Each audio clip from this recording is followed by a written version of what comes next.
E eu fiz as primeiras, aí na preguiça de passar, digitar uma a uma no LaTeX, eu passei o arquivo PDF escaneado para fazer, e não fez muito bem não, então vou fazer aos poucos, vai demorar um pouco mais, mas vai sair melhor. Lá tem um textinho introdutório que eu coloquei sobre o status da teoria quântica que nós estamos estudando, sobre a importância dela no entendimento da teoria quântica de campos, que nós queremos estudar e ainda não estamos estudando, mas vamos chegar lá um dia, quem sabe. Eu pensei em dar uma acelerada, talvez introduzir a equação de Dirac só para vocês verem um postinho, mas eu acho que vocês vão ter uma intuição melhor da equação de Dirac e das soluções que a gente vai ver na frente, depois dessa aula de hoje, que a gente vai falar sobre um problema muito mais básico, fundamental, que a gente já começou a conversar no final da última aula, que é esse problema do tunelamento quântico. Então, como eu fiz na última aula com a equação de Schrödinger, eu vou fazer de novo hoje com esse problema e vou tratar ele passo a passo, com cuidado, para que vocês vejam os pormenores. E depois, quando a gente sair soltando soluções de onda plana por aí, vocês vão saber do que isso se trata. Por que a solução de onda plana serve para descrever as excitações quânticas do campo, que é eventualmente onde a gente vai chegar. Mas hoje a gente ainda vai falar principalmente de mecânica quântica não relativística e dos dois problemas introdutórios que a gente vê em todo o curso de mecânica quântica, eu espero, que são o problema da barreira, ou do posto de potencial, e o problema do oscilador harmônico quântico. Eu espero terminar a aula ensinando ensinando como se resolve os dois e introduzindo vocês algumas ferramentas computacionais que podem ajudar vocês depois a refazer o problema, brincar com o problema, trabalhar o problema em casa de maneira que vocês consigam entender o que está acontecendo de uma maneira mais intuitiva. Então, vou ser mais específico conforme a gente for indo. Mas, sempre para dar aquela motivada, para lembrar por que a gente está fazendo essas contas, por que essas funções de onda estão aí, vamos relembrar como é que a gente chegou até aqui. A gente começou lá na primeira aula falando sobre o final do século XIX, né, que a termodinâmica, o eletromagnetismo e a mecânica newtoniana pareciam estar quase completamente descrevendo a física do universo, e como era de se esperar, hoje em dia eu acho que a gente já pode esperar isso, mas na época foi uma grande surpresa, as coisas não eram bem assim. As equações de Maxwell escondiam a constância da velocidade da luz, escondiam de uma forma muito óbvia. Hoje em dia, né, em retrospecto, tudo é muito fácil, mas que o Einstein notou que ali tinha um grande paradoxo, e isso foi aí que foi necessária a introdução, por um lado, da relatividade especial, e por outro lado também da mecânica quântica, para explicar, de certa forma, a teoria cinética dos gases e a teoria atômica, que estava surgindo no início do século XX.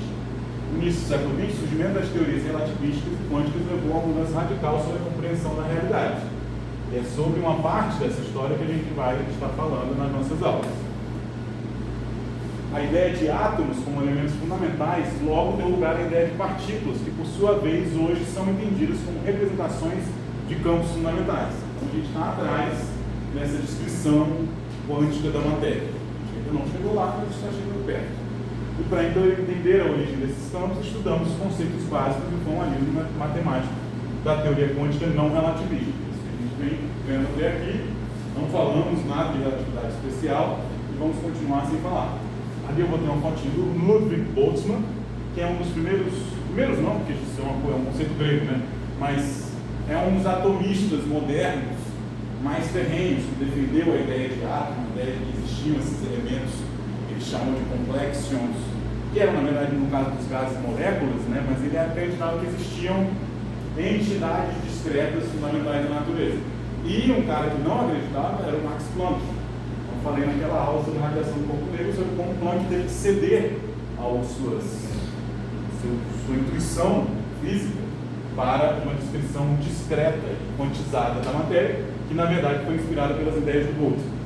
E aí uma imagenzinha bonitinha para a gente saber aonde a gente quer chegar. A gente quer descrever essa estrutura aqui, onde a gente até agora só falou de elétrons, por enquanto só vai falar de elétrons. Mas, em algum momento, a gente vai ver que esses elétrons têm seus parceiros, suas antipartículas, os pósitrons, que surgiram mais ou menos na mesma época das coisas que a gente vem falando aí sobre mecânica quântica. Já em 1928, Dirac, no seu artigo sobre a equação relativística da função de onda, previu a existência de uma partícula carregada positiva que seria depois descoberta como uma antipartícula do elétron pósitron. Por isso, só para motivar. Mais motivação, a gente viu que a quantização de níveis de energia responsáveis pela radiação do corpo negro aconteceu em 1900 com Max Planck. A quantização da radiação responsável pelo efeito fotoelétrico demorou um pouquinho mais, não sei se foi em 1905 ou 1906, o Einstein tem um artigo sobre a quantização da radiação em si, porque o Planck, por mais que ele tenha resolvido o problema da radiação ultravioleta, ele quantizou os módulos da cavidade. É como se a cavidade fosse toda feita de osciladores harmônicos, que são muito importantes, e eles vibravam em uma determinada frequência quantizada. O Einstein quantizou a radiação, o Bohr quantizou o momento angular orbital, mostrando no seu modelo atômico que as órbitas deviam ser quantizadas, e o Sommerfeld, junto com o Bohr, o Wilson, mostrou que para ações periódicas, para movimentos periódicos, não só dos orbitais dos elétrons, a fase era quantizada, e todas essas coisas mostraram que existia um certo elemento discreto da matéria e, ao mesmo tempo, exigia uma explicação ondulatória para a matéria. O que isso quer dizer? Que ao mesmo tempo que você via que a radiação e as coisas ondulatórias tinham que ser discretizadas, para que isso fizesse sentido com a descrição de que a matéria emitia as ondas teriam que ser, a matéria teria que ser ondulatória também, além de ser quantizada. Então, pode falar. A ideia do movimento browniano foi junto com um efeito fotoelétrico, certo? Foi, em 1906, eu acho. Qual seria a ideia principal do movimento browniano? A ideia é de que existem átomos que eles têm uma energia cinética, eles estão se sacudindo. Se você faz uma estatística desse movimento, você vai ver que, porque tem excitação térmica, você jogar uma bolinha parada ali, a excitação térmica das outras moléculas vai fazer com que essa bolinha se mexa de uma maneira browniana. E isso foi a primeira evidência que encontraram para as ideias do Boltzmann, de que moléculas têm temperaturas e que a teoria cinética do Boltzmann fazia sentido, a evidência direta. E foi um dos passos cruciais para se aceitar a ideia de átomos. Porque naquele momento, o movimento browniano, ainda muita gente, incluindo Planck, dizia que aquilo era um artefato matemático, servia apenas para calcular algumas coisas. E aí já na década seguinte, na década de 20, a gente viu não, mas eu falei em algumas outras aulas, que a gente tem essas relações de de Broglie. De Broglie propõe essa relação ondulatória da matéria, então a matéria tem momento, mas tem também um número de onda associado com um comprimento de onda. Tem energia que está associada a uma frequência. O Heisenberg, em 1925, propôs a formulação matricial em termos de operadores, que a gente tem usado parcialmente nas nossas discussões, e foi melhorada por Dirac e colocada naquele formalismo de vetores no espaço de Hilbert, que a gente começou a aprender na aula passada, como é que são as regras formais dele. Em 1926, o Schrödinger apresentou sua equação de onda, que continha uma derivada segunda na posição e uma derivada primeira no tempo, que era um pouco preocupante, como a gente vai ver, para o conceito de relatividade especial. E na relatividade especial, o tempo e o espaço são iguais, de certa forma, entram nas equações de maneira igual e simétrica, ou antissimétrica, um sinal trocado do outro, mas deveriam entrar, se fosse entrar como operadores, o tempo e o espaço deveriam entrar na mesma ordem. A equação de Schrödinger é explicitamente não relativista. Mas a equação de Schrödinger dava uma visão mais intuitiva para a mecânica matricial do Heisenberg. E foi o Max Born que conseguiu relacionar as duas, mostrando que o módulo quadrado da função de onda do Schrödinger previa exatamente as probabilidades das matrizes do Heisenberg. E aí os dois formalismos foram colocados numa caixa só, que hoje em dia conhecemos como a representação de Copenhague. Essa caixa terminou assim, de ser construída no ano de 1927, não durante a conferência de Solvay, porque na conferência de Solvay a gente tinha 3 propostas diferentes para a mecânica quântica. O Shirojiri acreditava que tudo eram ondas, tudo eram pacotes de onda. A gente vai ver por que ele acreditava nisso, porque tem muitas soluções que a gente realmente pode construir como pacotes de onda. Se der tempo hoje eu vou mostrar um pacote de onda. Mas, como eu acabei de falar, a teoria dele era baseada na equação que era explicitamente não relativista. Ele não aceitava isso, ele queria uma equação relativista. O Heisenberg apresentou a teoria dele de matrizes. Oi. O que eu estudo, né, que eu estudo as transformações de Lorentz, eu estou com dúvida. Se eu aplicasse essa transformação de Lorentz na equação de Schrödinger, elas iriam não ser... Não é invariante sobre transformações de Lorentz. Exatamente isso. Eu pensei em... Talvez eu faça isso na aula também. Eu pensei em introduzir as equações de Dirac-Logo, porque a gente viu na última aula que a equação de Schrödinger para a partícula livre, ela vem simplesmente da correspondência. Certo? E aí você transforma o E no operador DDT e o D no operador DDX, a menos de uma linha capotada. E aí você chega na equação de Schrödinger, certo? Se você tiver um MC quadrado, certo? E aí você vai ter que fazer um outro princípio de correspondência. Se você fizer isso direto, isso leva às equações de Klein-Bor, que são as equações do campo escalar. Essas equações levam a probabilidades negativas, além de ter energias negativas. Aí tem todo um passo a passo, que eu tenho estudado, que eu vou passar para vocês, mas ainda não está pronto, em que o Dirac mostra que para transformar essa equação numa equação de operadores que seja invariante sobre transformação de Lorentz, você precisa introduzir as matrizes gama, que são matrizes 4x4, em que as componentes vão ser matrizes de Pauli. Enfim, eu ainda não preparei essa aula especificamente. Mas o que quer dizer isso? Que aqui na frente desses operadores vão aparecer matrizes, a equação vai crescendo e a solução vai ser uma matriz também. Uma matriz coluna. Uma matriz. E aí dá para demonstrar que metade dessa matriz vai ter modos de energia positiva e metade vai ser modos de energia negativa. Você pode ter soluções que tem só um, só outro, mas você nunca pode se livrar desses modos de energia negativa. A gente vai ver isso com mais cuidado mais na frente. Então, o Louis de Broglie apresentou a teoria dele de dupla solução, foi o único que realmente defendeu a dualidade da partícula, que é o conceito fundamental da teoria quântica, e depois teve que abandonar a teoria que ele desenvolveu, a teoria da onda piloto, também por essa questão de ser não relativista. Tudo isso é muito curioso, porque hoje em dia a gente sabe que existe emaranhamento. Então, seja lá qual for a teoria fundamental da natureza, ela tem algum componente não local que está em conflito com a relatividade especial. Então, esse amor todo à relatividade especial é compreensível, mas hoje em dia ele é injustificado. Então, essas teorias que se abandonaram, que elas são não relativistas, tem que ver como exatamente elas são não relativistas. Se elas quebram todas as coisas que a gente vê no laboratório, com raios cósmicos, com feixes, ele faz muitas coisas no laboratório que estão próximas da velocidade da luz. Então, tem correções relativistas sendo calculadas o tempo todo. Então, se tivesse algo errado com a relatividade especial de uma maneira óbvia, a gente teria visto no laboratório. E não tem. Por outro lado, a gente sabe que tem algum tipo de não localidade escondida atrás dos pares emaranhados. A gente também não sabe exatamente a origem. Então, tem algo faltando, e pode ser que esteja escondido lá na estrutura quântica dos campos, das simetrias, etc. Mas o problema com essa ideia é que todos os campos e simetrias que a gente costuma usar começam com a simetria de Lorentz.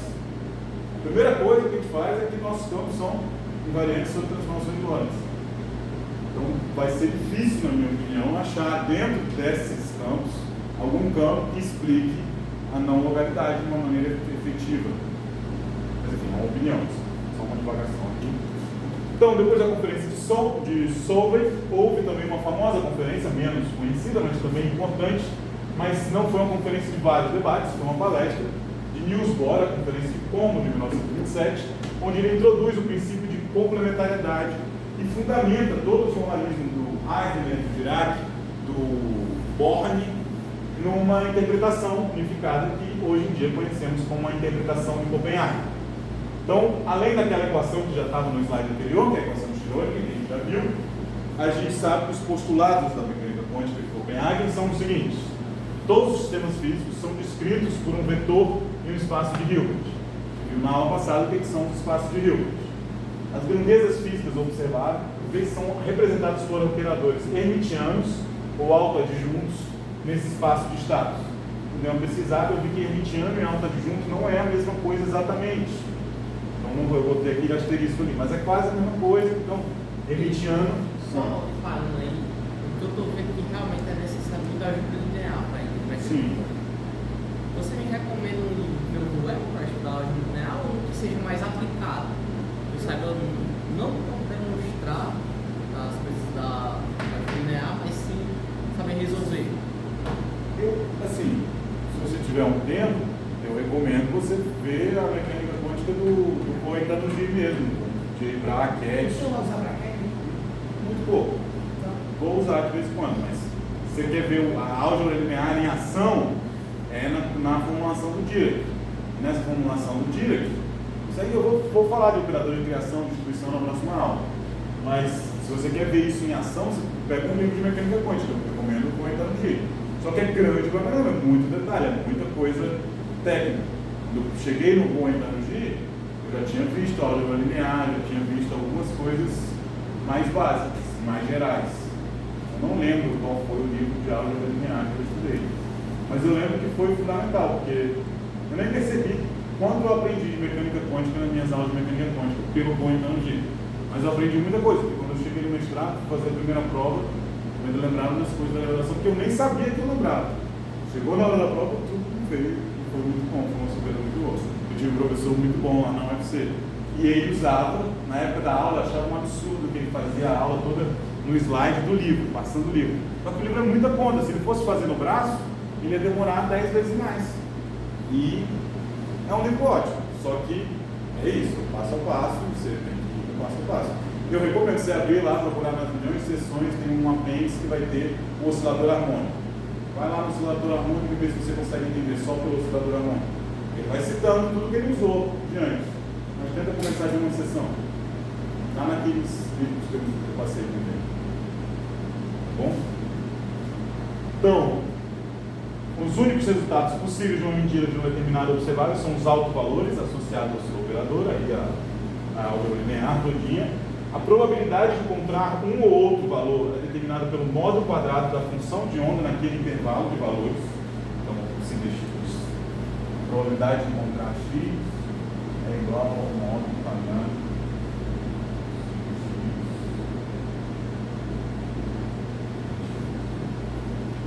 x do intervalo de valores x. E após uma medida, o estado quântico colapsa para o autovetor correspondente a um alto valor observado. Esse tópico aqui do colapso da função de onda é um tópico que me interessa muito, que eu já falei muito a respeito. Num daqueles vídeos que está lá nas minhas playlists tem só sobre decoerência. Eu não acho que a gente vai... O máximo que a gente falou de decoerência, a gente falou na última aula, foi mostrar para vocês qual era o modelo de Caldeira-Leggetti. Eu acho que a gente deve focar na teoria quântica de campos. Se a gente quer chegar em QED, equação de Dirac, é melhor a gente avançar na mecânica quântica, que a gente já está na terceira aula e ainda não saímos dela. Certo? Então esses são os postulados da mecânica quântica e a gente vai tentar aplicá-los a alguns problemas simples que têm consequências incríveis. Certo? Então a gente vai tentar, a gente vai mostrar qual é a solução da equação de Schrödinger para potenciais constantes, no caso da barreira e do posto potencial, que vai falar, se isso não tomar aula toda, ele vai falar sobre o oscilador harmônico quântico, vou mostrar para vocês o caminho de como consegue a solução e também introduzir essa ideia de que a gente pode estudar essas soluções com o Maple ou com outro software matemático, fica a seu critério. Se vocês quiserem o Maple, eu acho que tem umas licenças de estudantes que os próprios sites do Maple oferecem, mas se não tiver essa licença, a gente pode conversar e a gente vê se tem um instalador em algum lugar. E se a gente chegar ao final, a gente vai falar um pouquinho sobre o conceito de vácuo quântico. Tudo bem? Recapitulação terminada, vamos ao problema do dia. Alguma pergunta? Mais perguntas?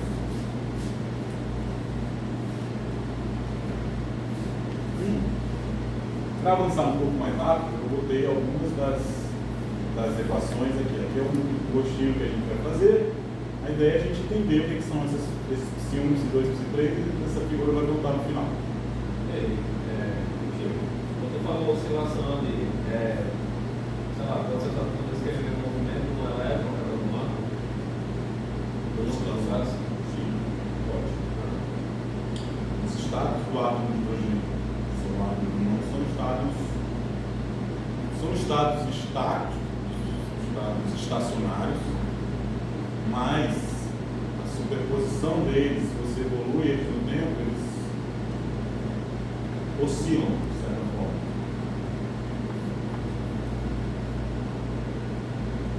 Oscilação desse jeito aqui, do jeito que está aqui na figura, do jeito que está. Isso. Mas se você pegar a posição como qualquer órbita, se pegar a posição, flotar, você tem um jeito de flotar como 100% de oscilação.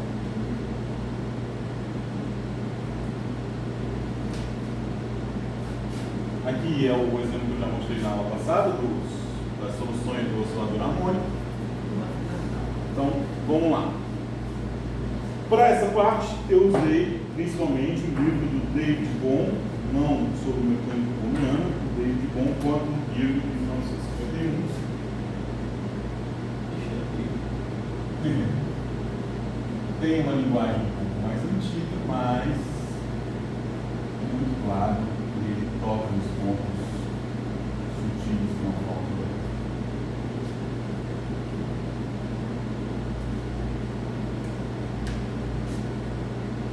Vamos lá.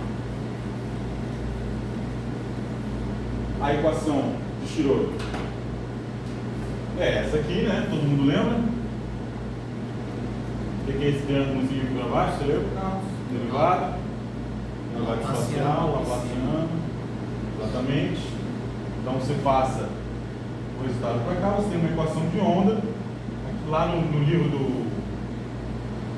do Bohm, ele lembra que essa equação pode ser, se isso aqui for o n quadrado, é a equação da amplitude de uma onda óptica.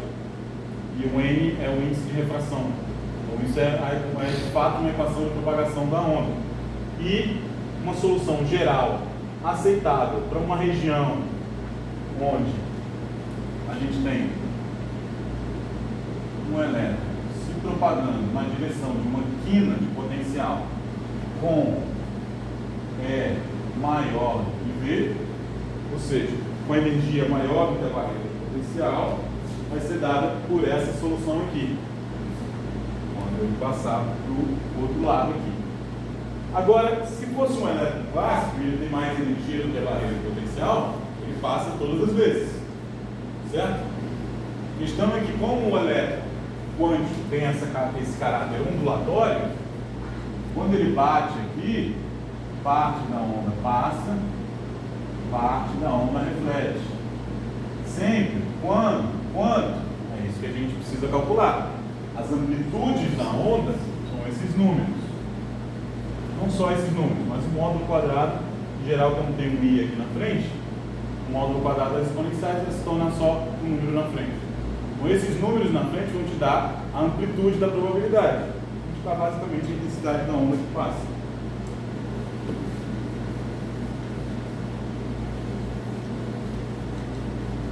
Certo?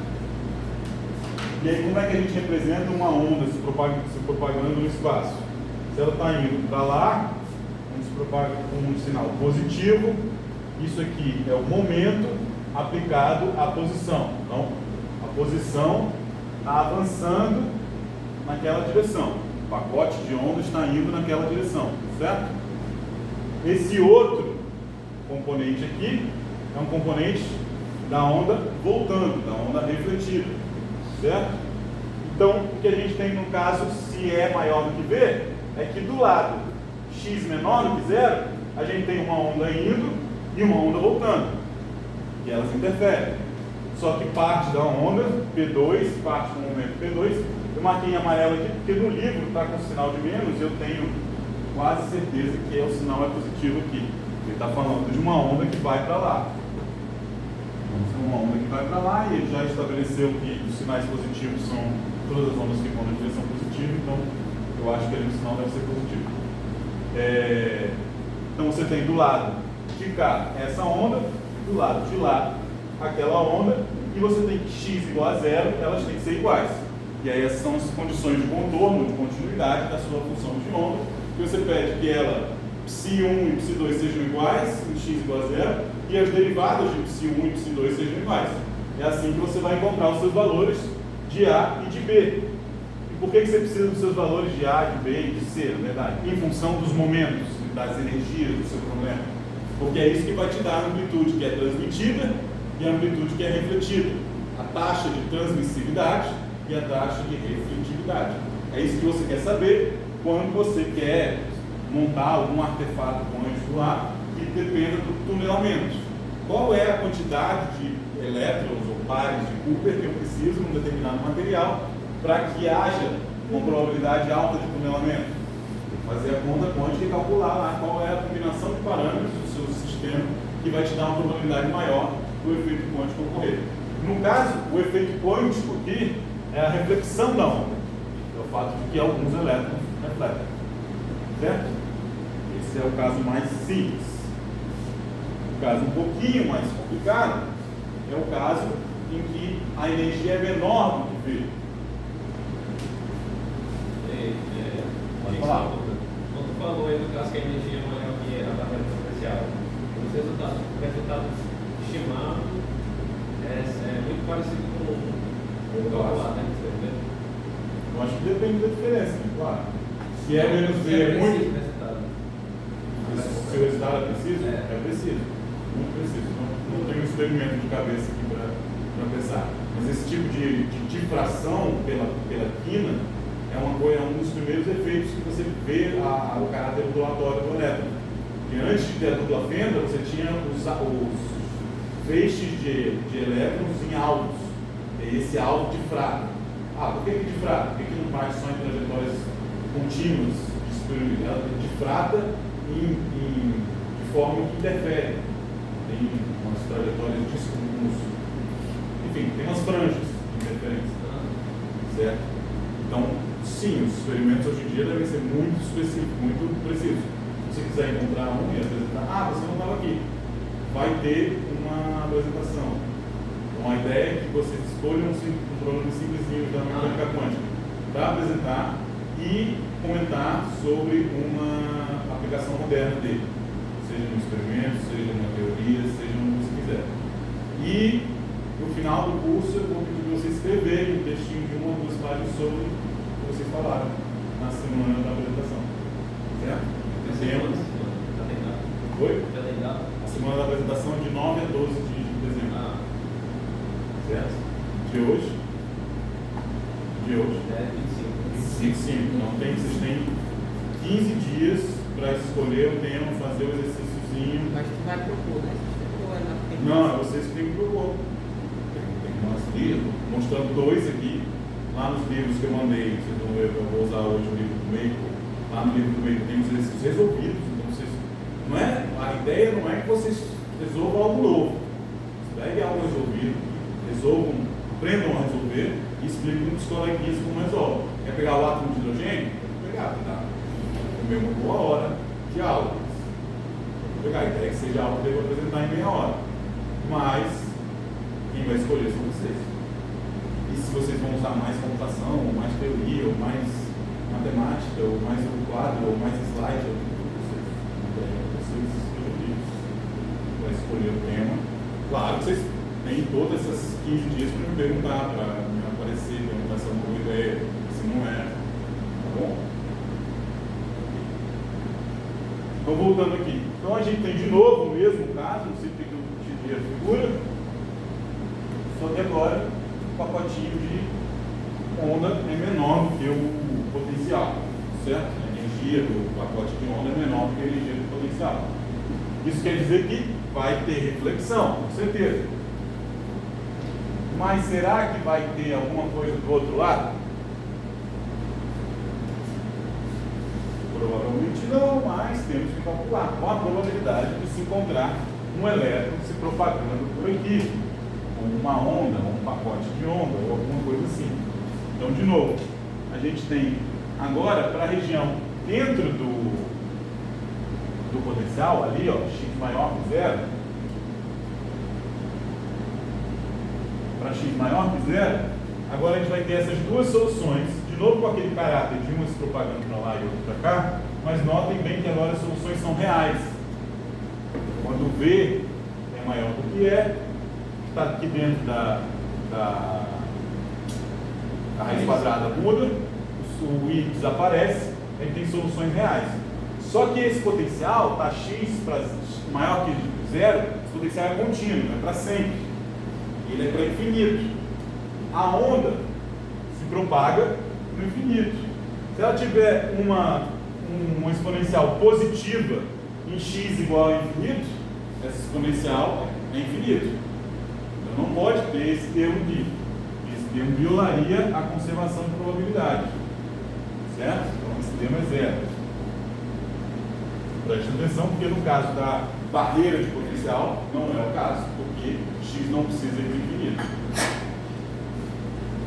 Aqui, do lado de cá, a gente ainda tem a mesma solução, com R, P1 é só a energia do pacote, e se psi tem que ser igual, os dois psis têm que ser iguais, essa condição aqui vale, certo?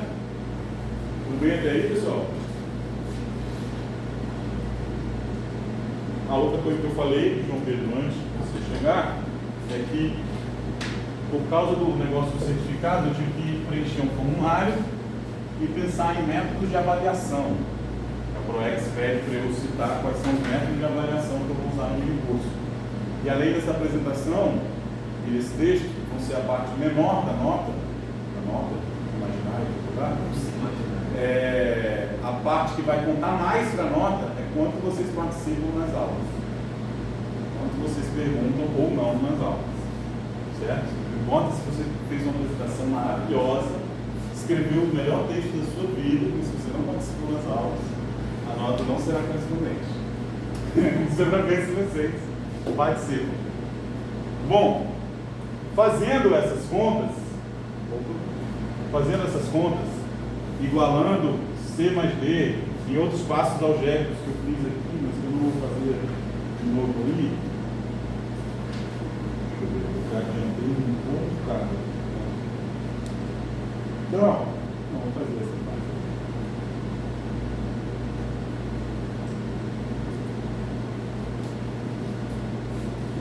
Então a gente tem C mais D igual a D e derivadas, a gente vai ter C menos D igual a D,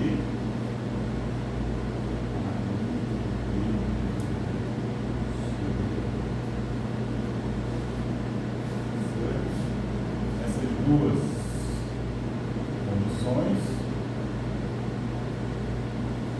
levam aquelas condições ali sobre...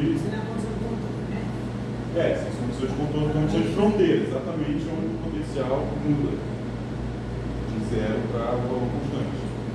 Certo? Aí isso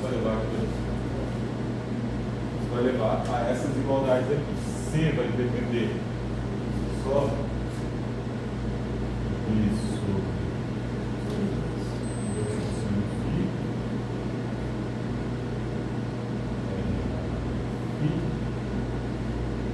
E aí aparece uma coisa que é muito importante na mecânica quântica. Em algumas situações, só a amplitude não diz toda a história. Porque uma função de onda é sempre uma amplitude e uma fase. E eu não sei se vocês repararam, mas a dinâmica das funções de onda está toda na fase. O que eu quero dizer com isso? A função de onda é algo que tem essa carga aqui, tem uma amplitude, vou dizer que está toda, porque a amplitude em tese pode depender, mas que a gente está vendo agora, não depende, as amplitudes são constantes, certo? Mas em tese pode depender. Pode ter caso em que a amplitude contribui mais. Mas aí você tem uma fase, depende de x e de t. A gente vai ver que é essa fase que carrega toda a informação da dinâmica. No nosso caso, ela é algo como kx menos ômega t. Uma fase de uma onda plana. Mas a gente vai ver que conforme as lagrangianas e os hamiltonianos vão se complicando, essas fases vão se complicando. E o que entra, principalmente na equação, nas equações da teoria quântica de campos, naquelas equações de Feynman, das integrais, não sei o quê, são caminhos dessa fase. É isso que vai caminhar, é isso que vai evoluir de um lugar para o outro. E a amplitude, as amplitudes interessantes são aquelas em que quando você faz si estrela, si não dá só a quadrado, dá ao quadrado vezes alguma fase, certo? E essa fase vai te dar a diferença entre os dois estados. Isso é só um comentário, porque nesse caso aí do elétron, o que acontece é que apesar de não haver uma probabilidade, não haver uma amplitude de probabilidade de encontrar o elétron do outro lado da partida ou da barreira, existe uma onda, um rabinho de onda, porque a solução completa vai ser algo com essa cara aqui.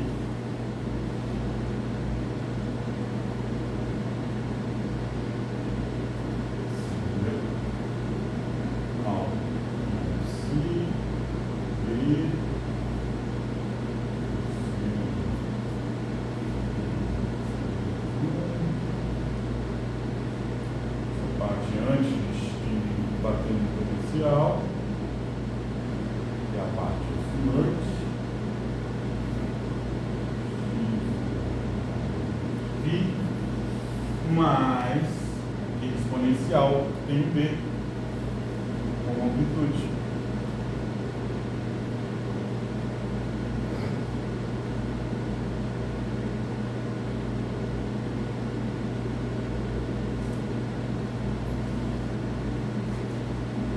Então, esse outro termo aqui é responsável por isso aqui, por essa probabilidade de um pedacinho da onda massa.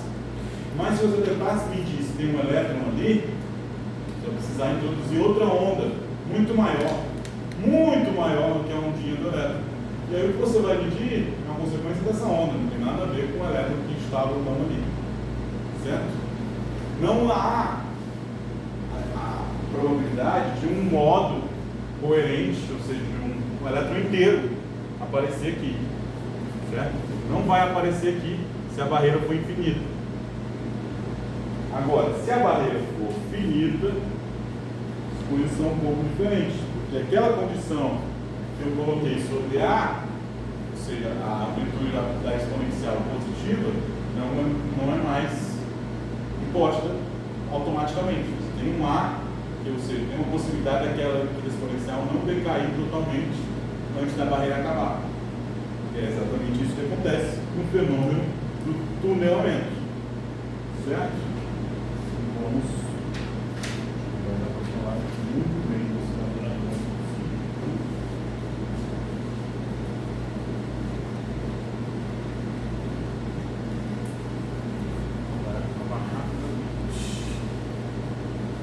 Então, próximo passo.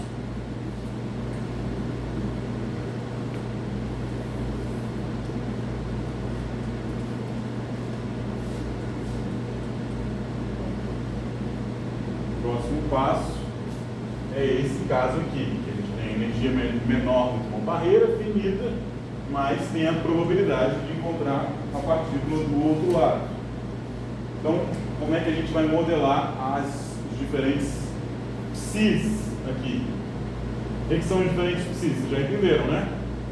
O psi 1 vem antes da barreira. O psi 2, a região no meio da barreira. E o psi 3, a região depois da barreira. Certo? Note que aqui é um exponencial imaginário. É um pacote de ondas propagando para lá, mas com probabilidade de amplitude finita. Certo? Não cresce indiscriminadamente com x, porque a probabilidade de encontrar o elétron do outro lado vai ser relacionada a c quadrado. Certo? Então, nesse caso, a gente vai ter as notações contínuas.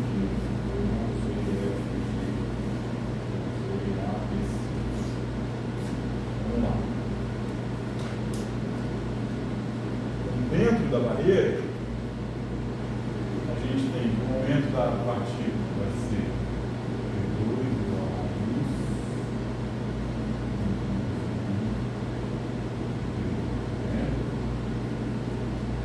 E fora são livres. Oi? Fora são livres, né? São pacotes livres, mas tem uma reflexão possível aqui. Só o que sai do outro lado, se sair, vai sair.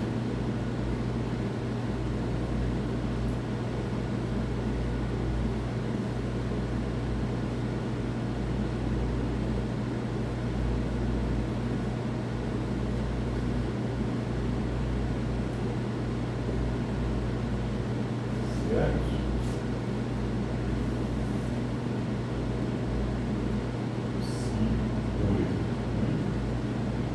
Vai ser para x maior que a. De novo, a energia é.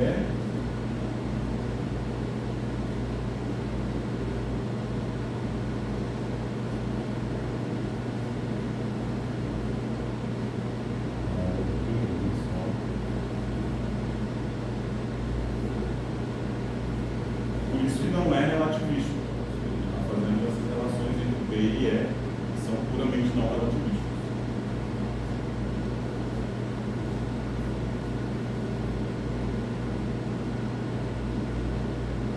Agora, aplicando as condições de continuidade, aí eu queria começar a fazer com vocês, introduzir com vocês. Não sei, quem aqui já programa? Alguma linguagem, outra linguagem? Nada? MATLAB? Conheço o algoritmo. Matemática? Wolfram Alpha, matemática? Sabe o que é Wolfram Alpha?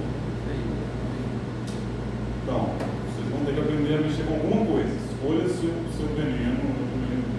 Eu também. Você provavelmente vai gostar, já que você gosta de matemática. Mas eu não sou fã de nenhuma linguagem especial, aprendi a usar Maple, porque foi o que me ensinaram primeiro. Estou tentando aprender outras coisas até hoje. Então o Maple é um programa, só para vocês verem a cara dele. Esse programa aqui. Com essa logo do Maple 17. Não vou falar na frente das câmeras, mas Craqueou, né? Eu também tenho craquear.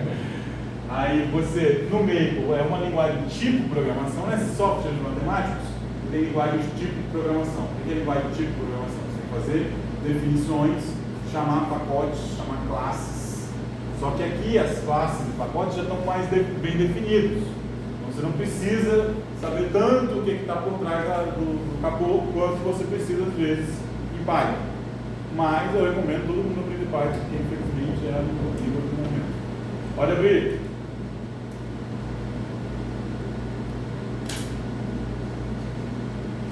Bom, então, no Maple, a gente faz declarações com esses dois pontinhos igual.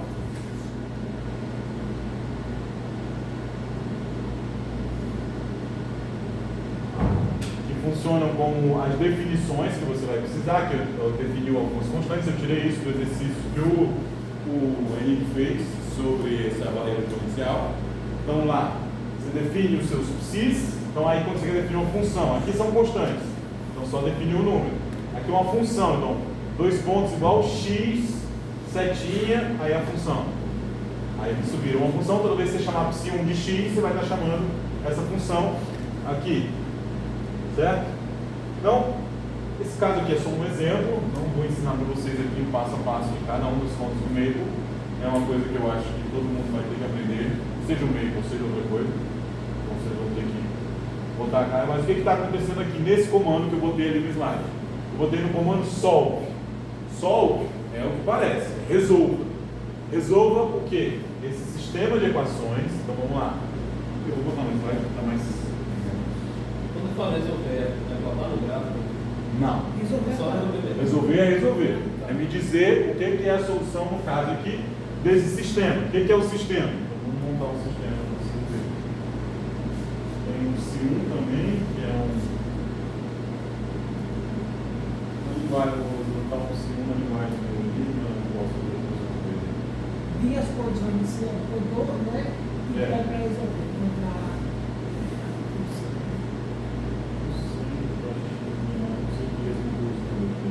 X menor que 0, temos D e E. D e V.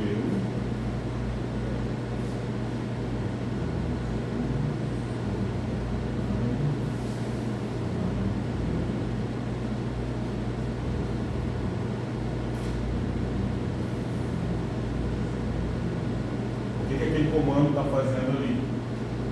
Simplesmente, lembrando só na linguagem que está ali, o D já é 1, o D é 1, o E é o D, aí o 2 é F,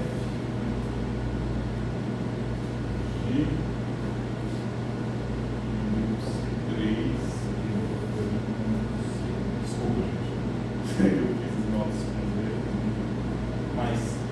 está acontecendo é independente de quais são os nomes das constantes que eu estou usando. Importa que ali tem um sistema que é C1 de 0, ou seja, x igual a 0, que é onde aqui tem que ser igual a C2 0, certo? Além disso, o C2 de A, aí esse ponto aqui tem que ser igual ao C3. C2 de A igual ao C3 de A. Duas equações, só que eu tenho 4 incógnitas, 4 números. Eu acho que eu fixei também depois. Não sei se eu fiz. Aqui eu não fixei não. O senhor mandou ele no 4 mil? Já me mandei. Então, e aí, o que tem aqui? Quem adivinha o que é esse D? Dψ1 de 0, Dψ2 de 0. O que é isso? D de... A gente está na física com D? Derivada. Então, é a derivada de ψ1 em relação a x, quando x igual a 0, igual a derivada de ψ2 é a mesma coisa para o ψ2 com x igual a A.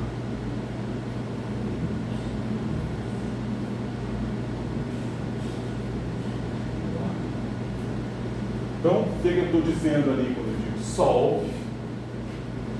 Resolva para, aí eu tenho que especificar resolver para quem, né? Quem são as minhas variáveis? Você pode resolver para x, pode resolver para psi, pode resolver para o que quiser.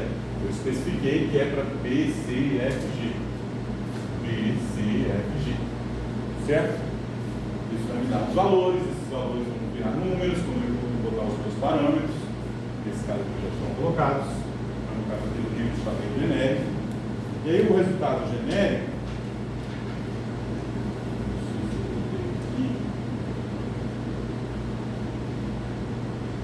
querendo misturar a parte da computação com a parte da teoria, da teoria, mas no momento a gente está indo mais rápido. Entendeu, João Pedro? Se não força do contorno, né? Exatamente. Talvez 35. E aí, na linguagem dessas constantes aqui, a transmissividade vai ser o módulo quadrado de A dividido pelo módulo quadrado de D, porque D é a onda vindo em x menor ou igual a zero, a amplitude da onda que está indo, e A a amplitude da onda que está saindo.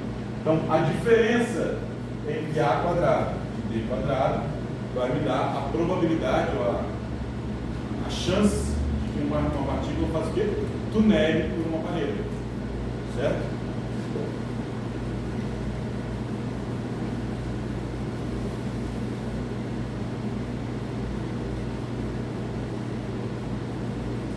Na solução genérica, independente dos parâmetros que estão aqui no trabalho, o D fica com uma cara assim.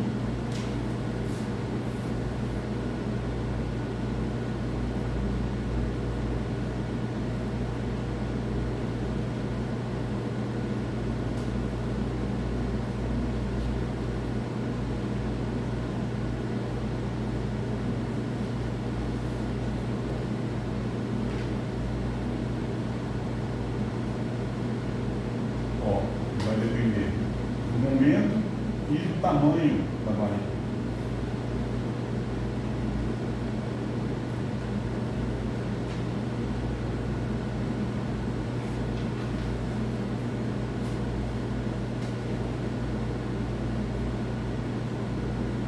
E a diferença entre os momentos. Certo? Beleza? Dúvidas, questões? Bom, no meio, essa é a cara que a gente encontra. Então, temos Essa animação também foi no meio? também foi feita no meio. Hoje de manhã eu estava tentando traduzir o código no meio para o Python, para fazer uma animação no Python também, porque eu quero aprender. Uma das, não sei se vocês notaram, mas uma das razões para eu dar esse curso é eu estudar e aprender coisas que eu ainda não sei. Então, uma das coisas que eu quero aprender já tem vários anos. Eu fui obrigado a aprender a programar numa linguagem maluca no meu doutorado. Uma maluca. Linguagem chamada Fortran 90. Fortran 90. Dizem que é uma linguagem boa, eficiente, se você está fazendo cálculos pesados, e os cálculos do meu doutorado de fato eram cálculos pesados, no sentido de quantidade. Não que eram difíceis de fazer, precisa fazer muitos. Quanto é esse sobre o texto? Foi sobre equilíbrio quântico na mecânica quântica de De Broglie. O que é o equilíbrio quântico? Aliás, para aproveitar para falar do café, no final de semana, não sei se vocês viram, eu compartilhei, teve sexta, sábado, domingo, uma série de seminários em Oxford, comemorando o centenário da mecânica quântica. E lá tinham filósofos, físicos muito experimentais, físicos muito teóricos, e estava um cara que estuda exatamente esse foi o tema do meu doutorado. Não só estuda, ele é o proponente da ideia, e foi porque eu trabalhei no meu doutorado sobre isso. É o Antônio Valentini. E ele apresentou no domingo de manhã, então no dia 3 da conferência, no primeiro palestra do vídeo. O vídeo dos vídeos tem 9 horas, então eu só consegui assistir um debate e essa palestra do Antônio Valentini. Lá ele explica bem direitinho, em 15 minutos, que ele fala de outras coisas depois, mas o tema é explicitamente da minha pesquisa, que é a ideia do equilíbrio quântico. Porque uma das regras da mecânica quântica diz que a probabilidade é igual ao módulo quadrado da função de onda. Por quê? Porque Deus quis assim. A resposta atual é essa. E eu acho que não é uma resposta satisfatória. E aí, Só para os ateus. porque Deus quis assim, foi o que ele falou. E de fato é esse. Vai ter uma Essa probabilidade, você tem probabilidade de quê? Depende de quem é o argumento do seu estado. O estado pode ser escrito de várias maneiras, mas se o seu argumento for X, qual é a probabilidade de encontrar a partícula em determinada posição? Se o argumento for o P, é a probabilidade de encontrar uma partícula com determinado momento, ou energia, ou velocidade. Se for o L ou o S, vai ser o momento angular, ou o spin. Oi. Não, são os estados. São os estados, a probabilidade de encontrar o sistema em determinado estado. A questão é que essa regra foi literalmente postulada. O Max Born viu as contas, olhou para o artigo do Schrödinger, olhou para o Heisenberg, botou um lado do outro e viu, se eu fizer isso aqui igual isso aqui, ó, dá jogo. E ele comenta, não, ele não fez isso fingindo que era um grande insight. Ele comenta no artigo, eu fiz e deu muito certo. Se é isso, não sei, nem me importa, porque é uma questão que vai para além das precisões dos experimentos atuais. Não, será que é uma questão que está para além dos experimentos atuais? Será que é isso mesmo em todas as situações, em todos os lugares do universo? Quer dizer que no caso até então isso aí é um mero argumento matemático, não tem uma explicação. Empírico, não é nem matemática. Pior do que isso. Matemática tem É pior do demonstração, que isso. macho. É pior que se tivesse um fundamento matemático, eu aceitava melhor. Isso não é uma Isso está por trás de todos os resultados super precisos da mecânica quântica e da teoria quântica de campos. Isso aqui vira aquele negócio que eu já falei algumas vezes, que é o estado in, o estado out, vai ser alguma interação no estado in. Isso é um módulo quadrado desses dois estados. E a probabilidade de você encontrar o estado out dado no estado in, vai ser um módulo quadrado. De algum estado, o estado inicial evoluído no tempo, dependendo. Então é um grande mistério, está em aberto, quem quiser resolver. Eu, como comecei o doutorado, o professor falou, vamos tentar derivar analiticamente a regra de Born nessa teoria. Terminou, a gente estava desesperado para conseguir uma simulaçãozinha que desse certo, que mostrasse empiricamente, no sentido da simulação, que na simulação dava certo. E na simulação dá certo. Mas na prática, não sei. Na prática, dava certo porque a gente simulava um sistema que violava a regra e mostrava que ele dependia rapidamente da regra. É isso que eu chamo de dar certo. O desafio é achar algum sistema no universo que viole a regra. A priori, para poder fazer meus testes mesmo. Isso não existe. Assim, nós saímos. Tem um ditado que fala que está ganhando não se mexe. Esse é o argumento aí do Born, né? Só que o problema é que ele não está ganhando. No momento atual, será que está ganhando ainda? Se a gente vê essas pesquisas sobre as interpretações da mecânica quântica, os físicos estão tudo confuso, as coisas estão dando errado, a gente não está conseguindo avançar no sentido fundamental das coisas. Eu acho que isso tem a ver com a interpretação da mecânica quântica. Foi uma compreensão que eu cheguei na minha trajetória entre mestrado e doutorado, que eu achei que tinha uma teoria de cordas que vai resolver o universo todinho, não sei o quê. O mais eu estudei teoria de cordas, menos me convenceu. Eu estudei com pessoas muito boas, que eu admiro muito, que eu respeito muito o trabalho delas, mas eu discordo sobre qual é o caminho a seguir na pesquisa de uma nova. Qual vai ser o novo caminho? Vai ser teoria de cordas? Tem 40 anos as pessoas estão tentando fazer as contas, pessoas muito mais inteligentes do que eu jamais serei, e não está fluindo.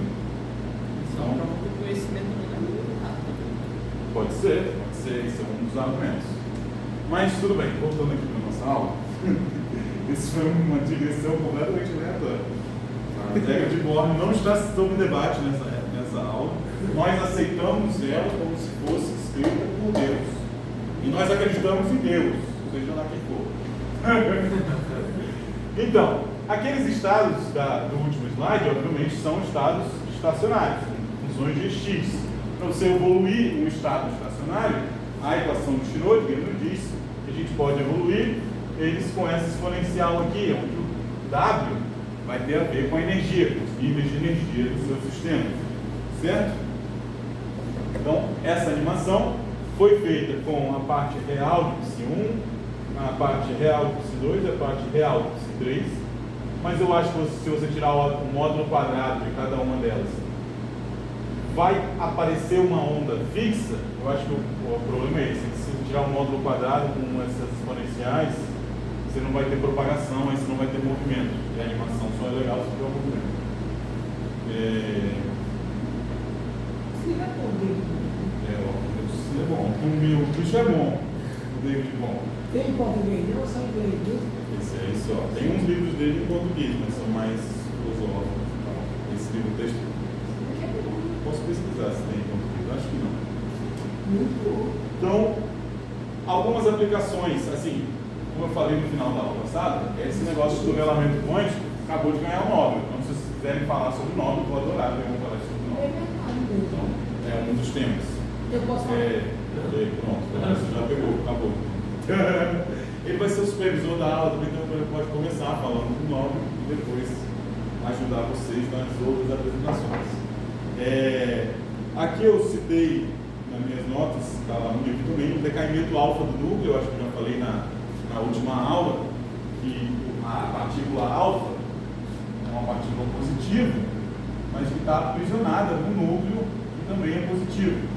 Estão aprisionados pela força forte, pela força fraca, aprisionados pelo potencial. O que importa é que tem uma barreira de potencial impedindo a partícula alfa de escapar, certo? E essa barreira é limitada, porque a partir de certo momento, a força que está mantendo eles juntos para de ser importante, e a força que mantém, que faz eles se afastarem, que é a força que pulam, passa a ser dominante. Então é exatamente uma barreira de potencial. Você tem um potencial atrativo aqui dentro, um potencial repulsivo lá fora, e tem uma probabilidade de tunelar de um lado para o outro.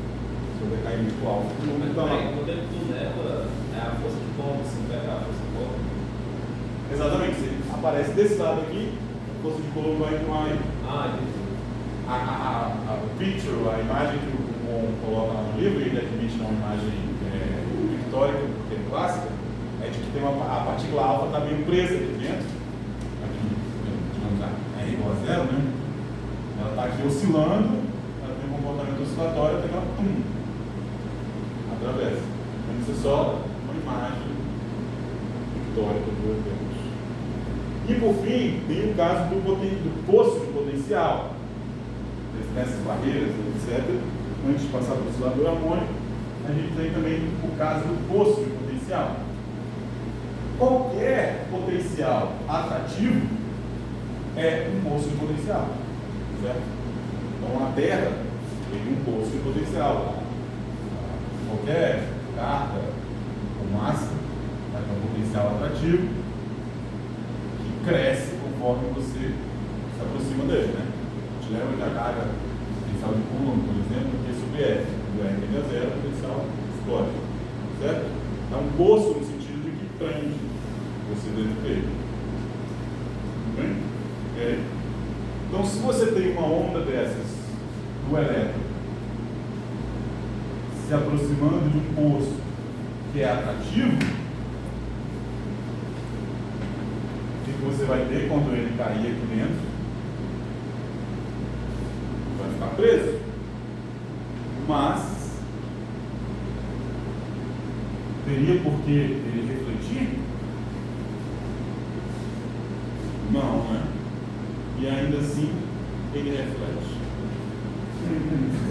Então quando ele passa por aqui, e não só reflete, como ele transmite, dependendo da frequência, dos estados de energia, do pacote, etc., dos parâmetros do problema, ele pode passar direto, ele pode ficar preso, ele pode ser refletido. Todas as opções são válidas, ou seja, a gente cai de novo naquele problema de encontrar vários psis com várias amplitudes, amplitude de um, amplitude do outro, comparar e chegar à resposta final. Eu vou só esse aqui dá para ver bem rápido, só as informações bem básicas. Então isso.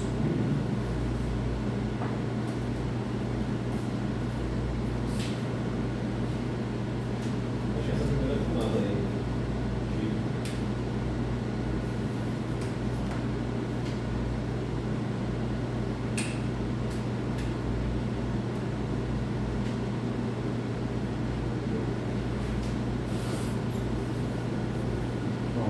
Potencial. Está escapando.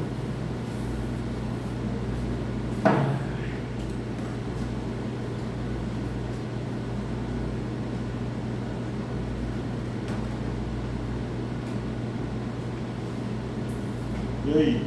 Estão entendendo tudo? Já tinham visto isso? Quem já tinha visto isso antes? Levanta a mão. Tá? Só dois, tá ótimo.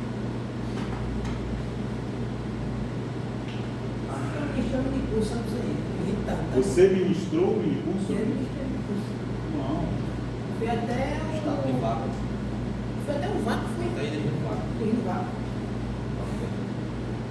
Olha aí, então você foi até onde eu quero ir.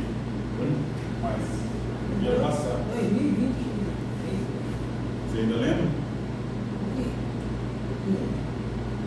Pode usar nas próximas aulas. Na próxima aula, eu fico sentadinho aí e você ensina. Esse livro é muito bom, né? Não sei. E esse trocadilho é muito velho. Tão bom quanto esse. Eu tive eu sei, um Einstein também achou. Então tudo bem, pode achar. Então a gente tem potencial zero na região.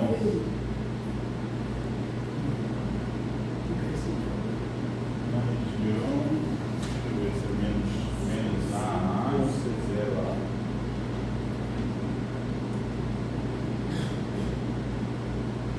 Menos A.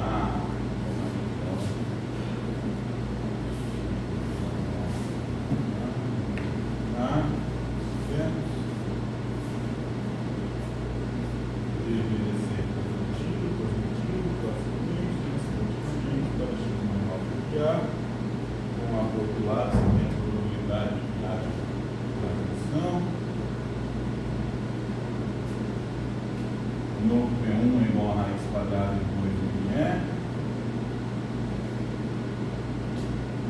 Entre as placas, a gente tem o caso que é maior do que V, né? Lembra? No caso que é maior do que V, as soluções são complexas.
Está comprando.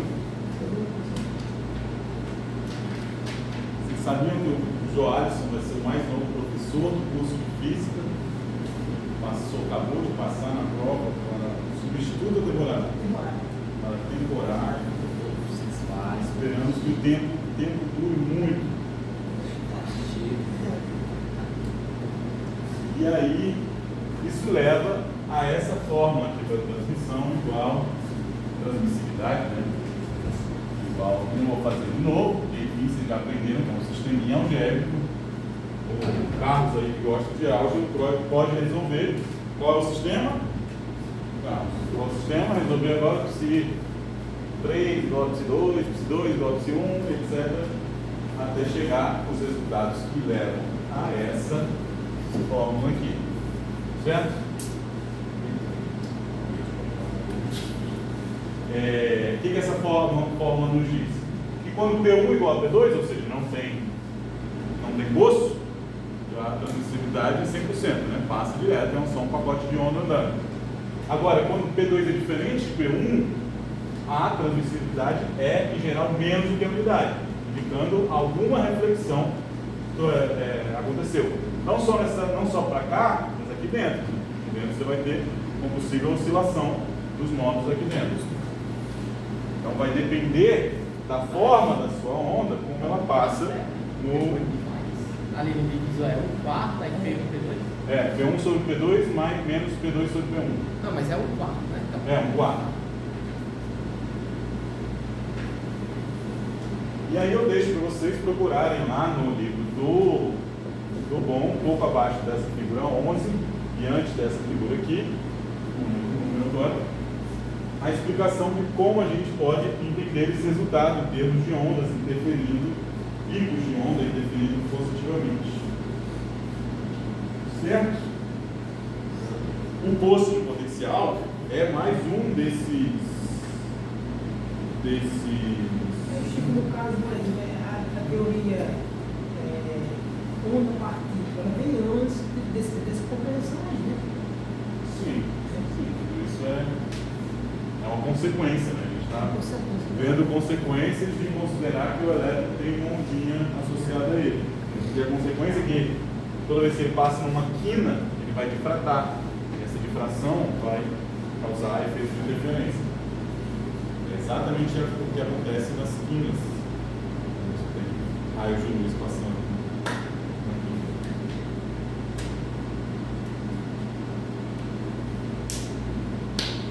Tudo bem? Então, o poço potencial é mais um desses problemas clássicos que tem bilhões e bilhões de aplicações. Se você pensar, por exemplo, na estrutura atômica, a gente vai ver que tem dois jeitos de pensar sobre a estrutura atômica. A gente vai ver, não, porque eu não vou falar sobre isso depois. Está lá nas minhas notas, porque as notas de mecânica quântica, não sei se vocês viram lá no site, mas na parte notas de aula tem notas de mecânica quântica e notas de teoria quântica de campos. As notas de mecânica quântica são baseadas em algumas coisas que eu estava estudando num concurso, que era sobre supercondutividade, matéria condensada, estrutura dos materiais.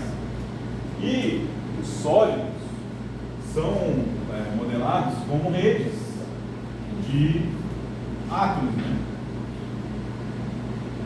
Redes de átomos, onde próximo do átomo você tem um pico de potencial e longe do átomo, entre um átomo e outro, você tem umas diferenças de potencial. Essas diferenças de potencial podem ser modeladas como poços de potencial, certo? Como barreiras de potencial. E dentro dos sólidos, esse fenômeno, seja de um potencial efetivamente negativo, ou seja de uma barreira de potencial positivo, causando modelamento, vai ser muito importante. Como eu já falei 200 vezes, o caso do Nobel é o mais relevante atualmente. Ele envolve pares supercondutores, em que a barreira não é uma barreira de átomos ou um defeito. É realmente uma barreira de um material diferente. Barreira física, um material que não é supercondutor, material supercondutor, a função de onda dá um jeito de atravessar. Certo? O Alisson vai explicar melhor para vocês o que acontece depois que a gente estudar. Ok? Então, esse problema do potencial ou do poço de potencial é um desses problemas clássicos que a gente deve sempre revisitar. Por isso eu estou aqui revisitando com vocês.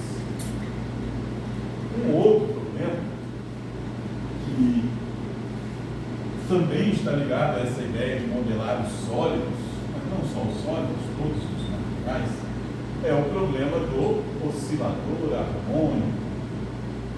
Todo mundo já deve ter visto aquela representaçãozinha de um sólido ou de um corpo com uma coleção de átomos, e não estão ligados por poço de potencial, mas estão ligados por módulos. Esses módulos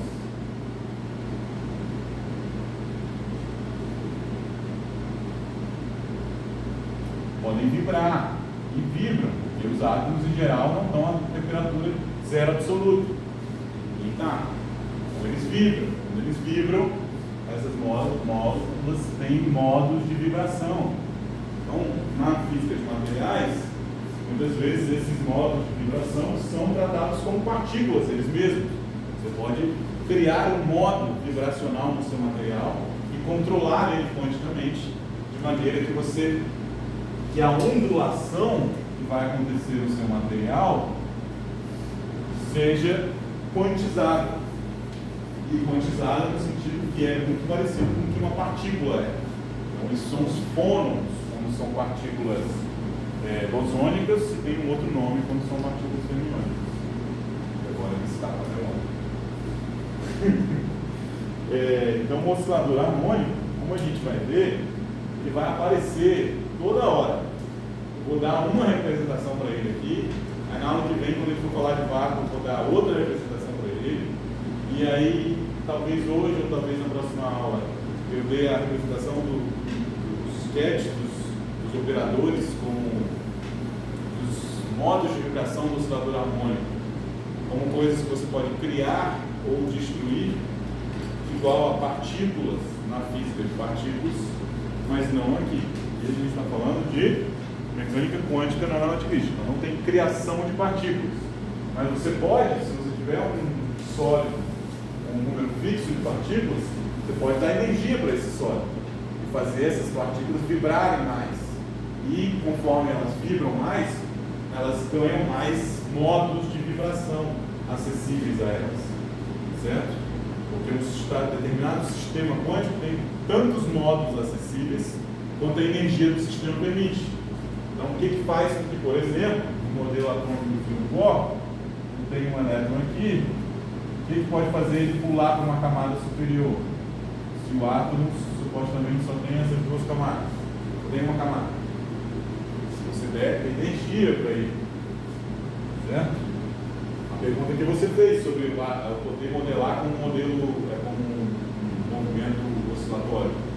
Se modela, de fato, o elétron em torno do átomo, quando ele está num sólido, passa a ser uma coisa que está oscilando o átomo todo.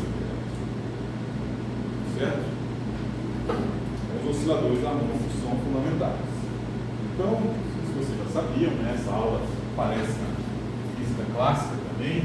Eles são fundamentais para entender os gases, para entender as moléculas, para entender tudo. Então eu não vou ficar enrolando vocês com os porquês. Então, um potencial oscilatório pode ser algo descrito como uma constante vezes a posição menos a posição de equilíbrio ao quadrado.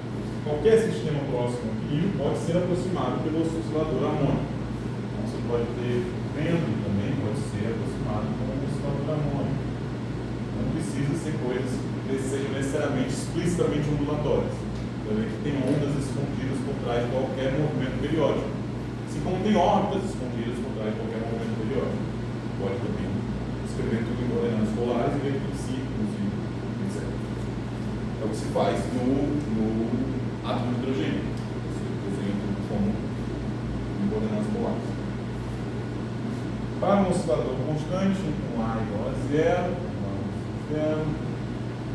taxa de 2 sobre 2, K V C igual a N sobre 2, a equação de Schrödinger vai nos dar o quê? Menos aquele termo livre, né? Que vai ser sempre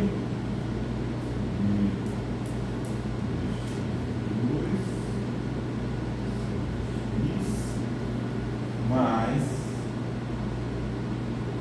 o termo de potencial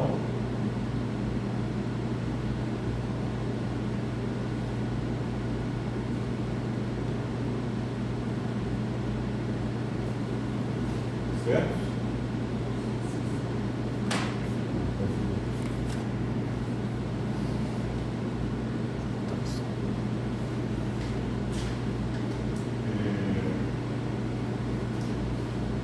Faz algumas mudanças de variáveis para eliminar esse monte de constantes. X vai ser substituído por Y.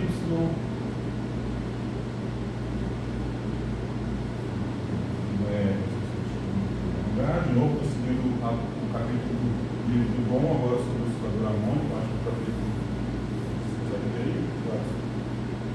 Capítulo 14. Dá faz depois do posto potencial, faz um monte de coisa antes de chegar no segundo. E aí nessa não vai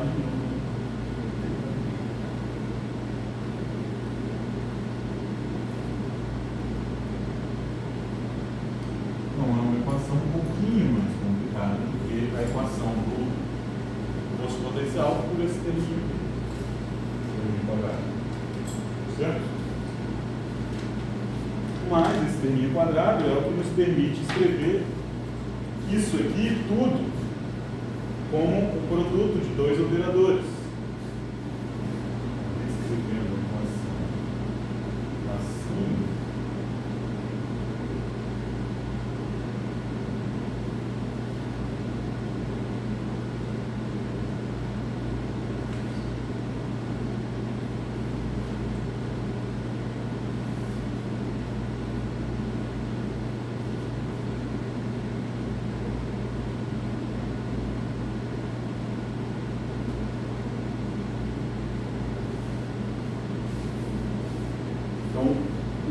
se é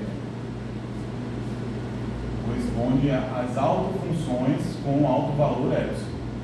Quer dizer, isso são as autofunções que obedecem a isso aqui.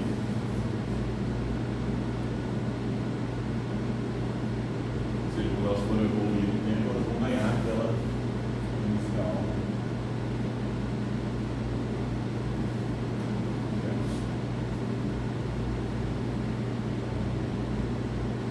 Aplicando o dy mais y pela esquerda e definindo uma nova autofunção, lembra-se da autofunção, mas com outro autovalor, com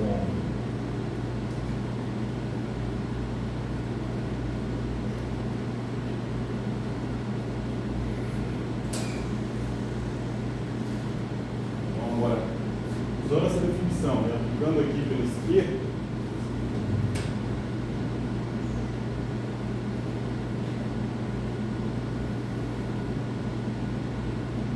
aí ó, isso aqui é φ de E, isso de novo é essa equação aqui.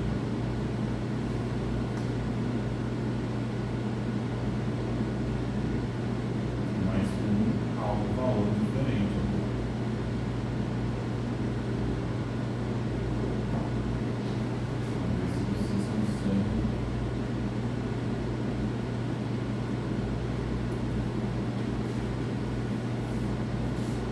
Vamos lá.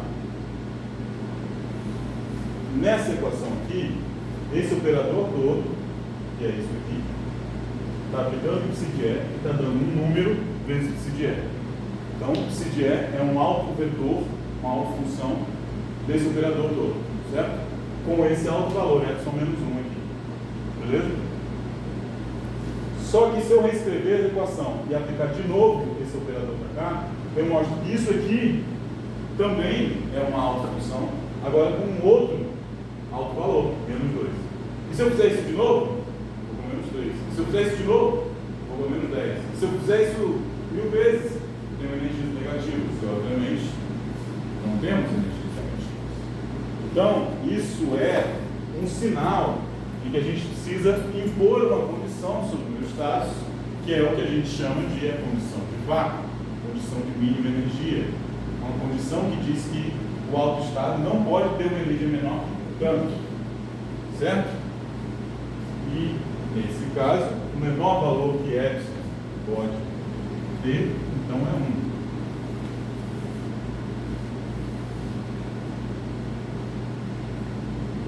1. E, por causa disso aqui, o epsilon n vai ser igual a 1 mais 2n.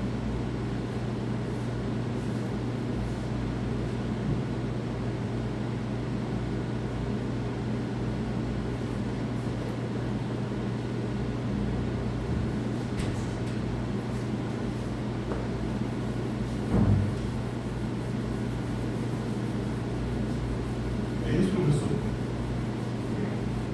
Acho que é. Só deixar mais claro aqui.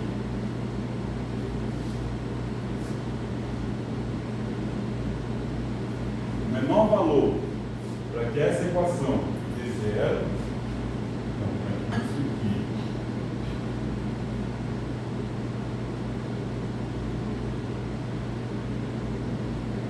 É aquele ali, é igual a 1.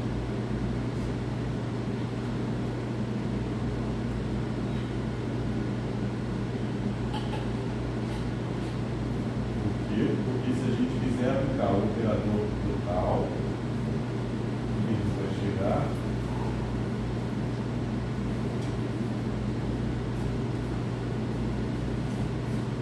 escreveu isso, estou escrevendo de novo, é uma coisa de outra forma, só para ficar mais claro. Tem 1 menos y quadrado aqui.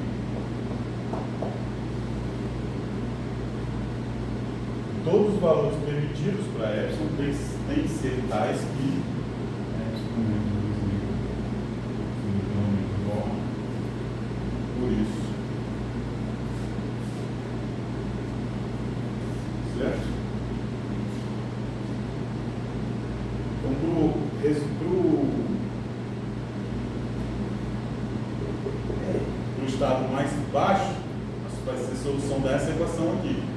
O estado fundamental tem que ser solução dessa equação. Essa equação vai ser reescrita então como V psi sobre psi é igual a menos y dy. Certo? Só o dy para lá, o dy para baixo, o dy para cá, tratei físicos matemáticos odeiam, tratei a derivada com fração. Certo? Equação diferencial é fácil. A solução dessa equação vai ser π0. Exatamente.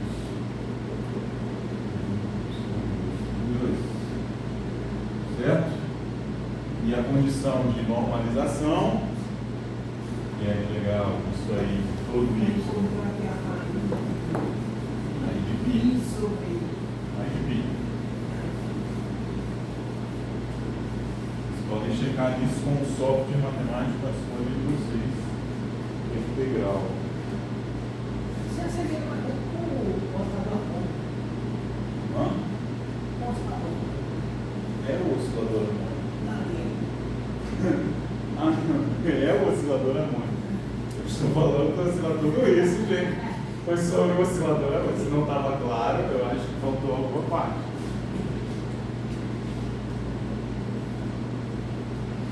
A ideia é sobre o oscilador harmônico. Que lição? Eu sei que eu faço isso. Eu tiro o relógio. Tá acabando, gente. Já acabando sem menos e mais tempo. Aí é em paz, né? É, tá bem fácil. Dá pra fazer hoje.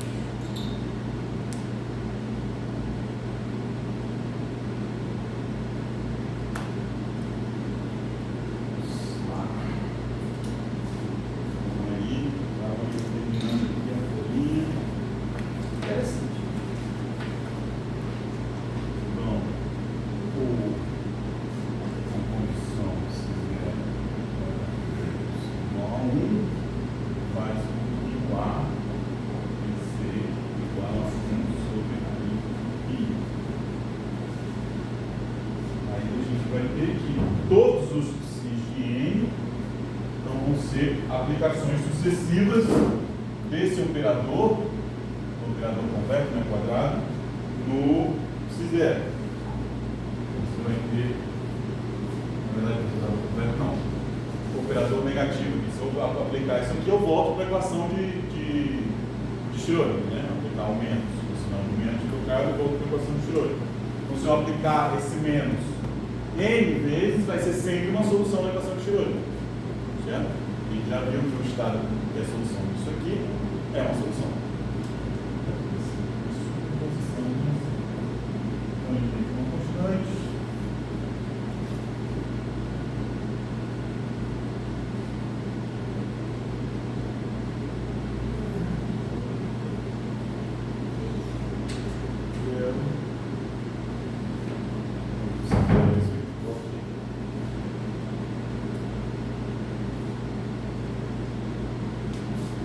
Vocês podem ver, na aula passada eu botei no slide, acho que eu botei no site também da slide, vocês podem ver que o que acontece é que isso vai ser uma sequência de polinômios. E cada vez que você deriva um exponencial, vai cair um menos y quadrado. Aí quando você derivar de novo, vai ter um menos y quadrado vezes a exponencial. Aí vai ter uma opção a 4, mais um tempo, sempre assim, certo? Então vai ser sempre uma sequência em que, por exemplo, se 1 vai ser... Nós podemos escrever isso aí em termos sério. É, em termos de uma coisa chamada os polinômios de Hermite. Porque cada um vai ter uns polinômios aqui na frente. Vou conhecer as funções de normalização aqui só para vocês verem a cara deles.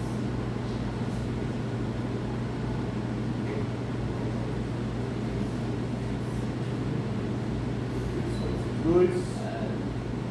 Então a gente pode escrever os psi como uma coisa que são os polinômios de Hermite de grau n vezes uma constante. Ei, aí é CN. Hã? Se N é igual a CN. Cn é uma constante. A amplitude, a gente precisa descobrir as amplitudes. Essa constante é importante. Vai de y, né? Que a gente tem aquela transformada aqui, coordenada aqui. 2, onde Hn polinômios de Hermite. Então, os polinômios de Hermite são definidos como os resultados dessa operação aqui. Então, eu não vou escrever a forma, uma forma geral para eles. Dá para escrever aqui a forma. Hn somatório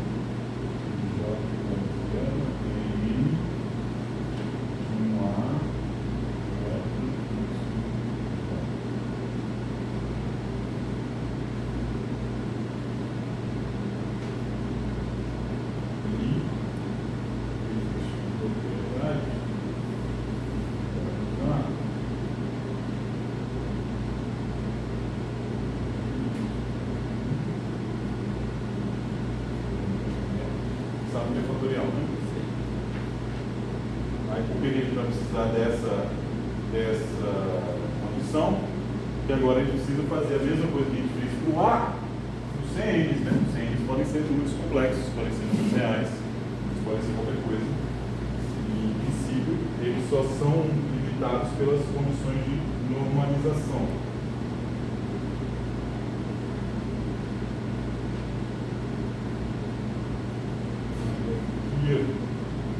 Escrevendo como se escreve assim.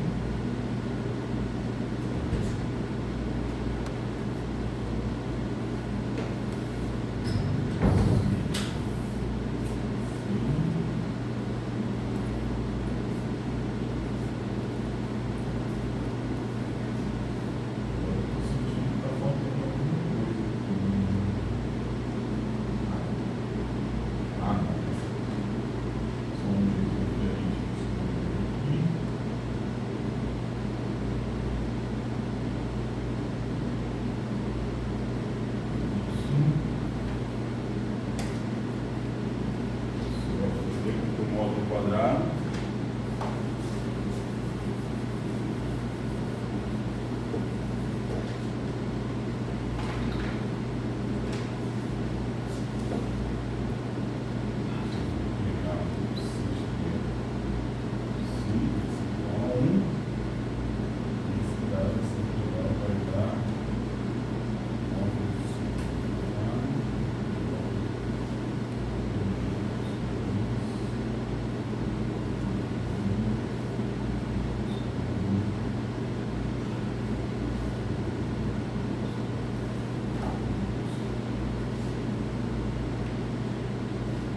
Mas, por causa dessas duas definições aqui,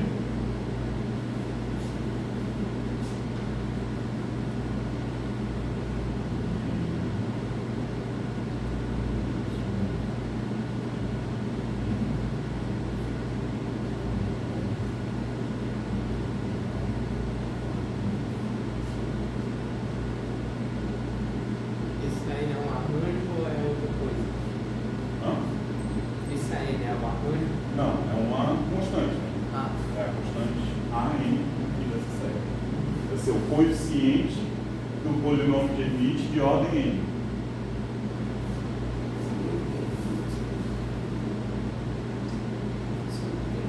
Mas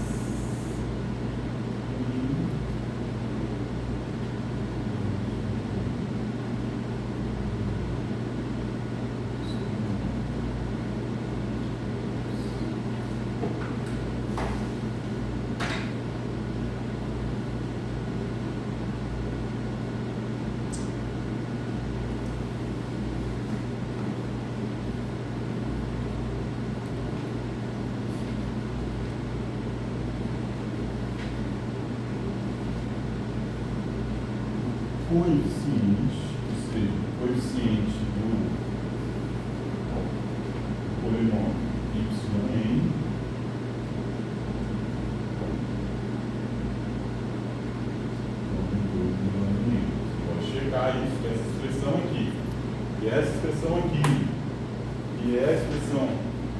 aparecer aqui dentro, vai te levar a um 2 elevado a n. É daí que vem este resultado, Cn, 2 elevado a n fatorial, aqui ó, integral, de novo, 2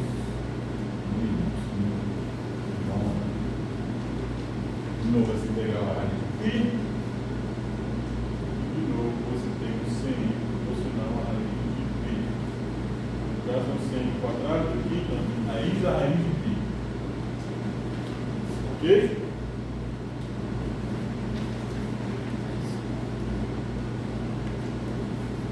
Então para que isso seja 1, Cn tem que ser o inverso de 2n fatorial, entendeu? 1 sobre raiz de π.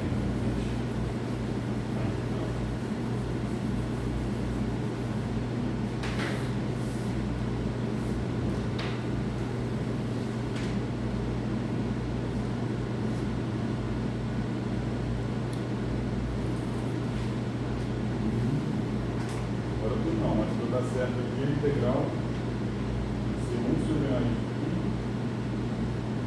Ah, não, a raiz de π. A integral.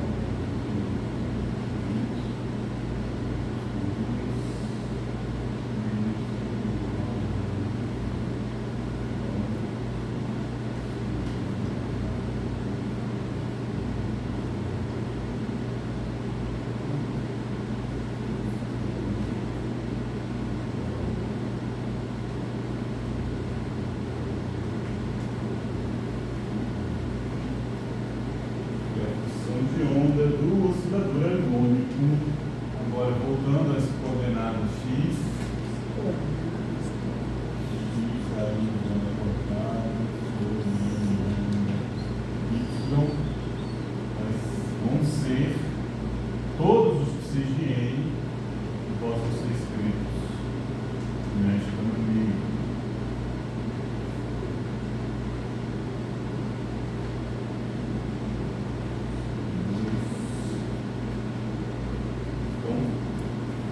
O Danilo perguntou o que eu fiz no meu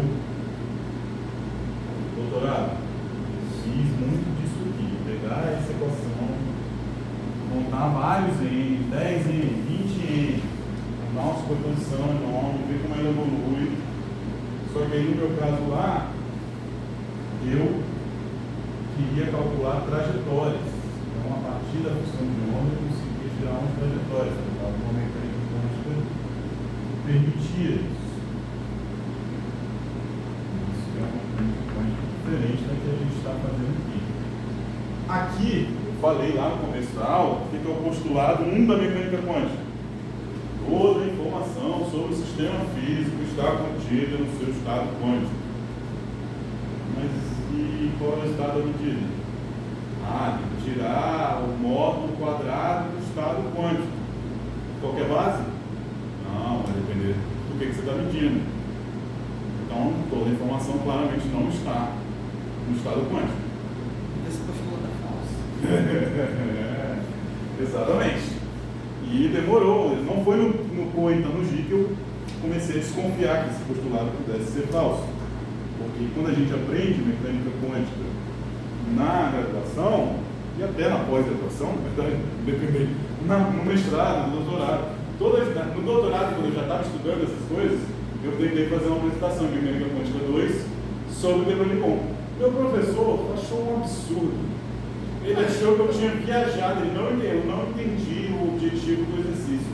Tipo assim, mas então, se a mecânica quântica tem várias interpretações, qual é que o regimento. É que eu não sei dizer muito bem formalmente, mas tipo assim, depende de cada faculdade qual essa interpretação vai ser trabalhada, depende do professor. Não. Hoje, todas as faculdades do mundo, em todos os cursos do mundo, a não ser um ou outro maluco tipo eu, assim, que posso querer. Mesmo eu, se eu fosse dar o curso, eu não ia dar o curso de De Broglie. Eu ensino interpretação de Copenhague. Estou ensinando para vocês a interpretação de Copenhague. É a interpretação que é usada em todos os laboratórios, em todos os experimentos, E é o que todo mundo aprende na faculdade. Tem muito físico lá no CERN, lá estudando partícula alta, que nunca nem ouviu falar de outras interpretações e acho que é um absurdo pensar nisso.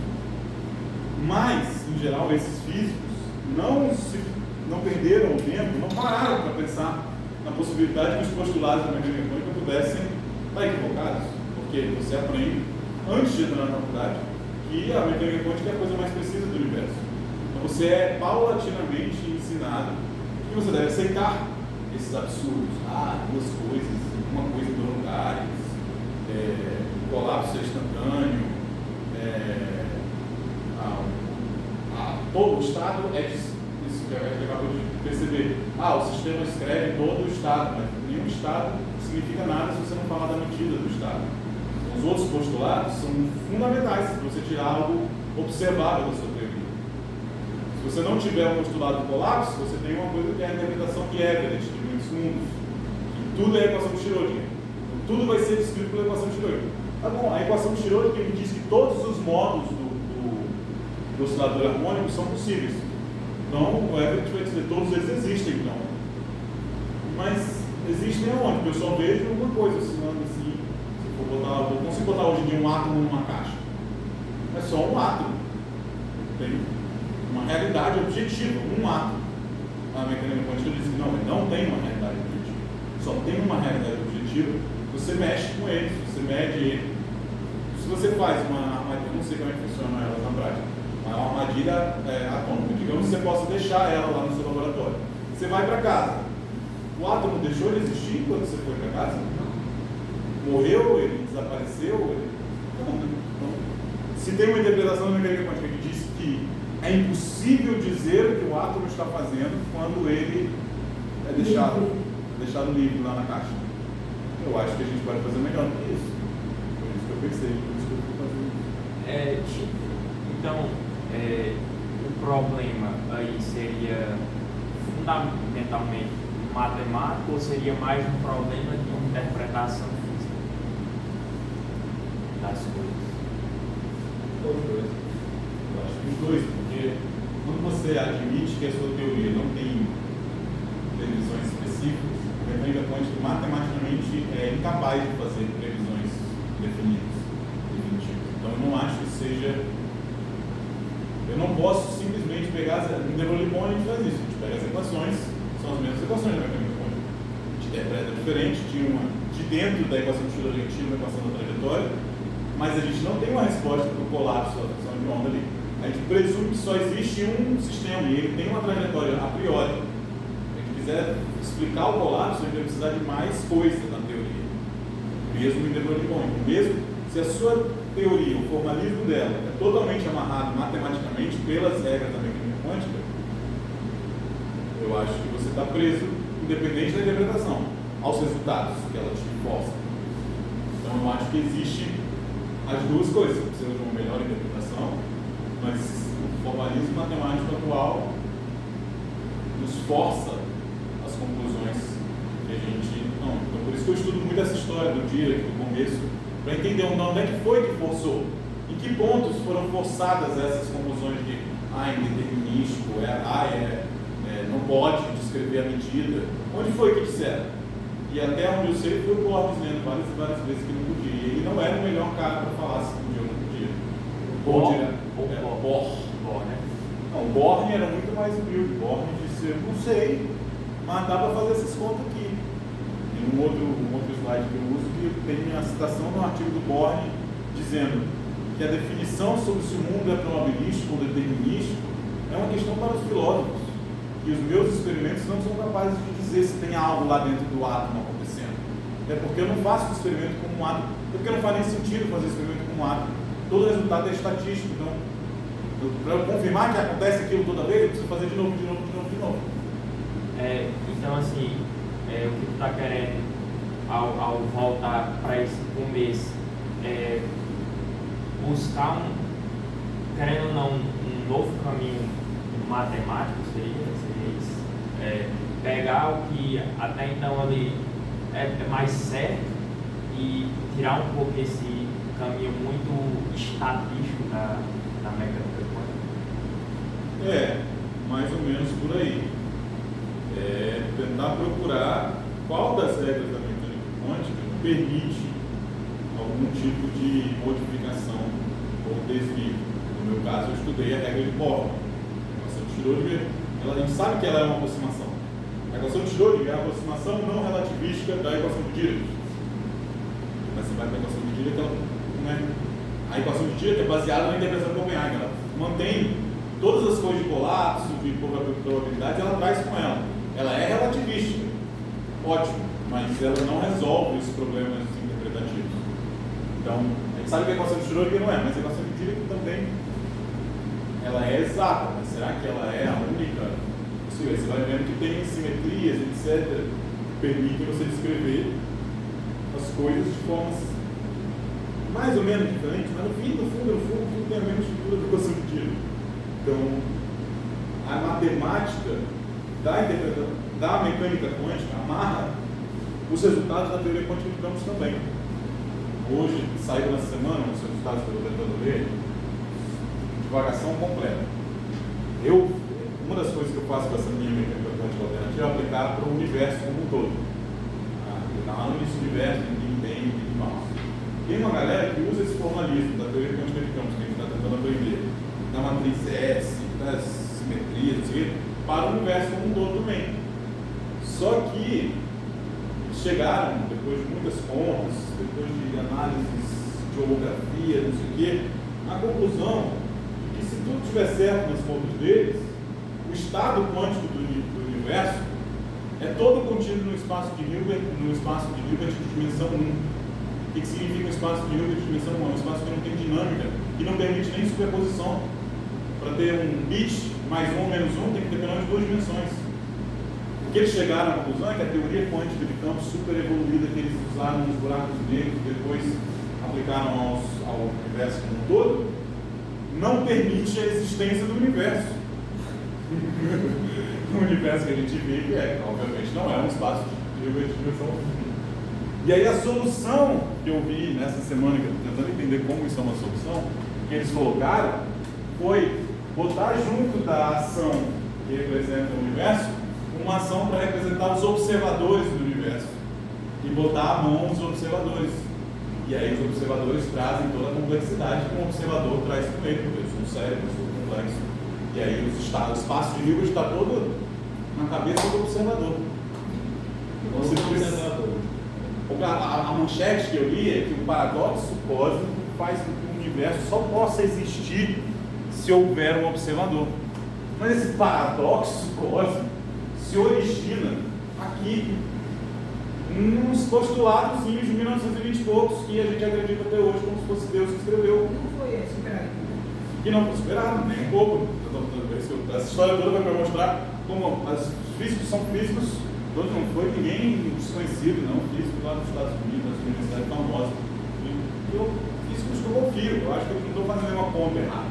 O erro não está na conta que eles estão fazendo, está na interpretação. E está no fato de que a interpretação que foi colocada lá no começo está amarrando as contas que você pode fazer até o final. E a gente tem que um pouco se desamarrar disso para poder fazer. O que é que sustenta essa ideologia? Teologia. Essa ideologia. Ideologia, o pragmatismo, o positivismo de que, de fato, você, no final das contas, a única coisa que você pode realmente comparar com a sua teoria são as medidas. Você tem que fazer previsões para estados sendo medidos. E isso funcionou de uma maneira muito forte. E tem um outro fator, um fator histórico que é muito importante. Esses fenômenos, rapidamente, se descobriu que dava para produzir energia, dava para produzir bombas. Nos anos 30, Segunda Guerra Mundial se aproximando. Então, conforme esse formalismo foi se desenvolvendo numa matemática cada vez mais abstrata, que só algumas pessoas eram capazes de realmente entender, os governos acharam isso uma ótima ideia e financiaram a secretização dos assuntos. O que é secretização? Os assuntos, os resultados mais recentes daquele momento, dos anos 30, iam sendo confidencializados pelo governo americano. O próprio David Bohm, que terminou o doutorado nos anos 40, a tese dele tinha uma aplicação no projeto Manhattan. Ele não podia acessar a própria tese. Ele não podia ler a própria tese. Assim que ele terminou de escrever, tiraram da mão dele e disseram que ele não podia mais ler a própria tese. Isso depois ele foi perseguido pelo governo, dizendo que ele era comunista. Mas para vocês verem que tem um fator histórico também nessa história de Copenhague, político. O Bohr, ele não era uma pessoa extremamente politizada. Ele não via no positivismo dele nenhuma filosofia nociva. Ele não era, ele era uma pessoa, assim, até onde eu percebi, uma pessoa pacífica, uma pessoa do bem, uma pessoa que não queria impor violentamente a posição dele sobre os outros, mas ele achava que ele estava certo. E ele achava que a única forma de avançar era aceitando a complementaridade dos conceitos clássicos. Eu recomendo muito vocês, depois dessa aula, lerem no começo lá o textinho que eu botei no início das notas. Eu li o último capítulo do livro do Bohm, ele fala sobre as relações entre conceitos clássicos e conceitos quânticos. São 2 páginas do livro do Bohm e 1 página lá nas notas. Se não quiser ler em inglês do livro do Bohm, leia lá em português nas notas. E o que ele fala é que a teoria quântica, como a gente está colocando aqui, e como é colocada por Copenhague, é uma teoria que pressupõe a existência de um mundo clássico. Então, o postulado 1 é obviamente contraditório, porque todo o universo não é descrito por um estado quântico. Porque toda vez você precisa colocar um aparato de medida em cima do seu estado quântico para fazer uma previsão com a teoria. E esse aparato de medida vai ser necessariamente clássico. Porque você precisa tirar um observador clássico. Você precisa tirar o mundo do Bohr. O colapso aconteceu. O mundo acontece na imagem do timão.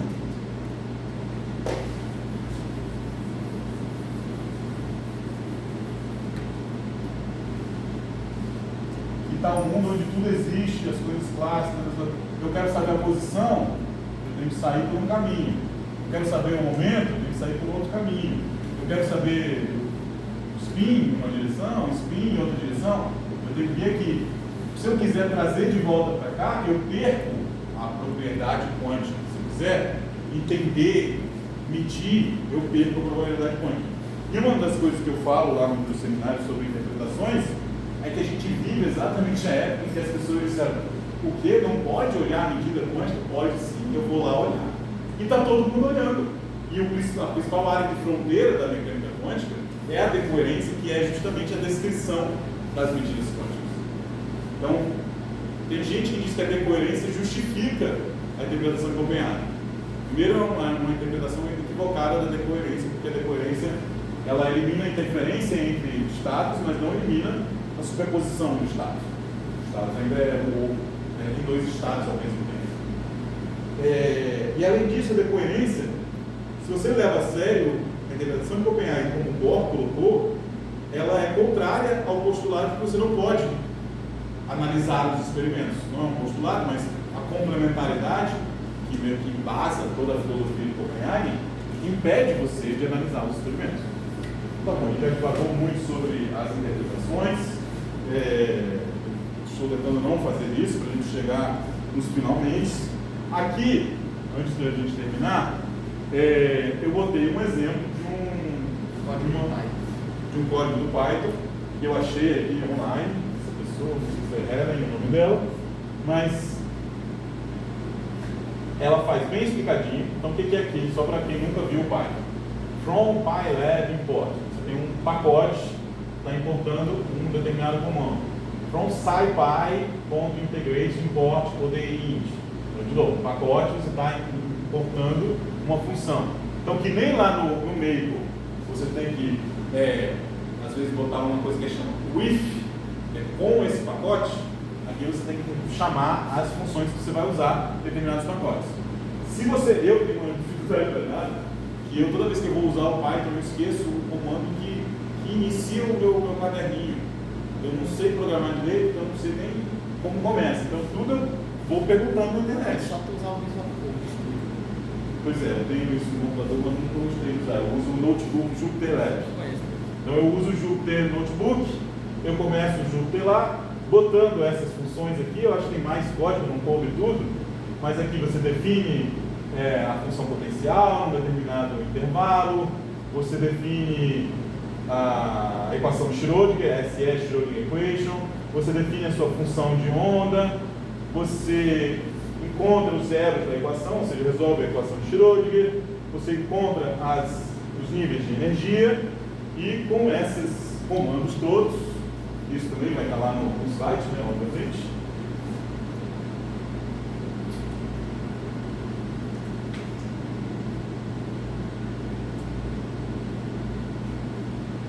Você encontra as funções de onda, que são modos com diferentes níveis de energia, é igual a 5, acho que é o número de modos, eu terminei isso um pouco antes de vir para cá, então não tenho certeza exatamente o que é isso aqui. No exercício do Babel, também tem lá no Physics with Babel, tanto no Physics with Babel como no Quantum Mechanics with Babel, você tem exercícios desse tipo de mecânica quântica básica que você pode fazer. Você pode usar o Babel, de fato, se conseguir achar e tal, se quiser, eu faço com vocês, ou usar o Python, que é mais, sei lá, mais open source, né? Você pode também tentar usar o Wolfram Alpha Online, que é uma versão de matemática que dá para usar no navegador, mas só dá para fazer certas coisas, mas dá para plotar, por exemplo, esse tipo de coisa, eu imagino que você consiga fazer já no navegador. E a ideia, então, gente, retomando a ideia de que vocês façam alguma coisa. O quê?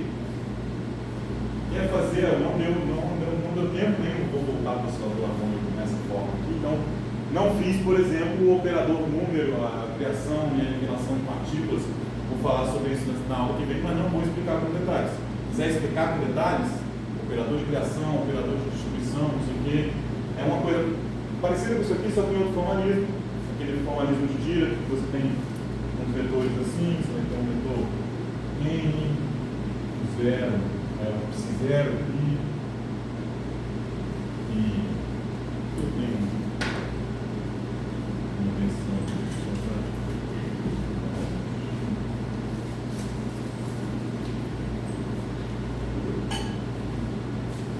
na linguagem de Dirac, interação.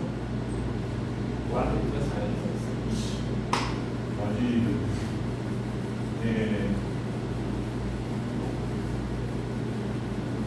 Então, fica a critério de vocês, o que vocês querem focar, quiser focar mais na matemática, mais na física, mais na aplicação, mas tem que escolher um tema, e na semana, do dia 9 a 12, o Joaquim vai me ajudar, a gente vai gravar, para eu poder assistir, não sei se eu vou poder assistir ao vivo, porque eu tenho professor no evento. Então, eu nem sei se eu vou ter esse evento mesmo. Se eu for falar, se for ter a apresentação oral, eu vou, se for fazer o apresentador, eu não vou. É um evento do BRICS, Cosmologia e Gravitação. Então vai ter comunidades internacionais, eu acho que vai ter. Enfim, eu acho que vai ser legal, mas eles ainda não postaram a programação do evento. Então, não sei se vai ser legal. Mas eu acho que eu vou. Se eu for, o Alisson vai apresentar o negócio do Nobel e coordenar as outras apresentações. Eu estava já com a ideia de apresentação, estava pensando em falar sobre a questão do problema da existência da antimatéria, que vai diretamente com a equação de Dirac. Perfeito. Mas aí você vai ter que apresentar a equação de Dirac. Deduzir ela, inclusive. Não necessariamente, se quiser. Mas tem um artigo interessante sobre isso. Eu tenho um videozinho que eu estou assistindo que eu posso te passar aqui na hora. Eu estava tentando aprender para passar para você. Eu posso falar sobre o processamento do computador? Pode, deve. Agora você deve introduzir. Anote, por favor. Você deve introduzir como a computação quântica se relaciona com a computação de que a gente está falando. Não.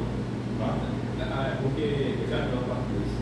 Show. A forma como o computador calcula, ele tem mais como se fosse parte de um mesmo. Aí o programa, ele fazendo o processamento, deixa nos vetores. Sim. Legal.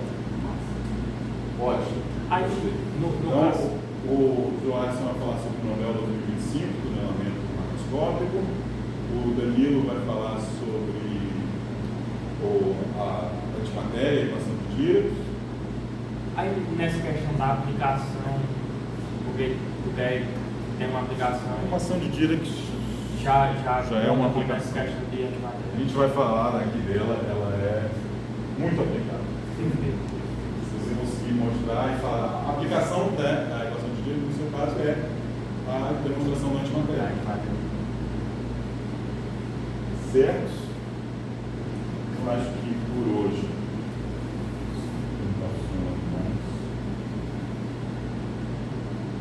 Então, eu não vou fazer a parte de direito, não deixar para vocês, se alguém quiser me perguntar ou estudar. A formulação de direito do oscilador harmônico é um dos potenciais temas, mas tem que achar uma aplicação legal. Certo? Então, no próximo capítulo. Também tem a questão de microscopia, finalmente. Pois é, uma coisa que eu vi apareceu no vídeo. Trabalha com As mãos do cérebro trabalham com microscopia eletrônica?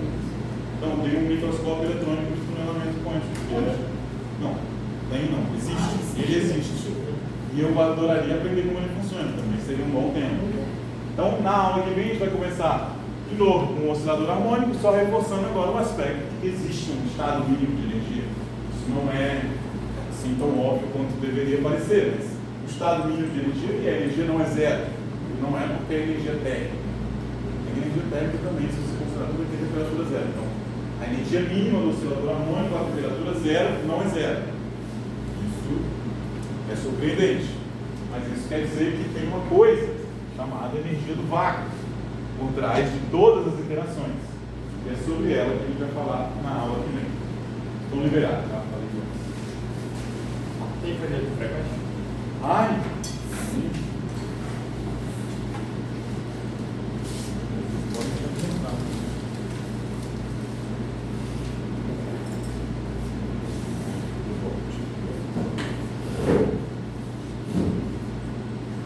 E o João Pedro vai falar sobre computação quântica, não foi?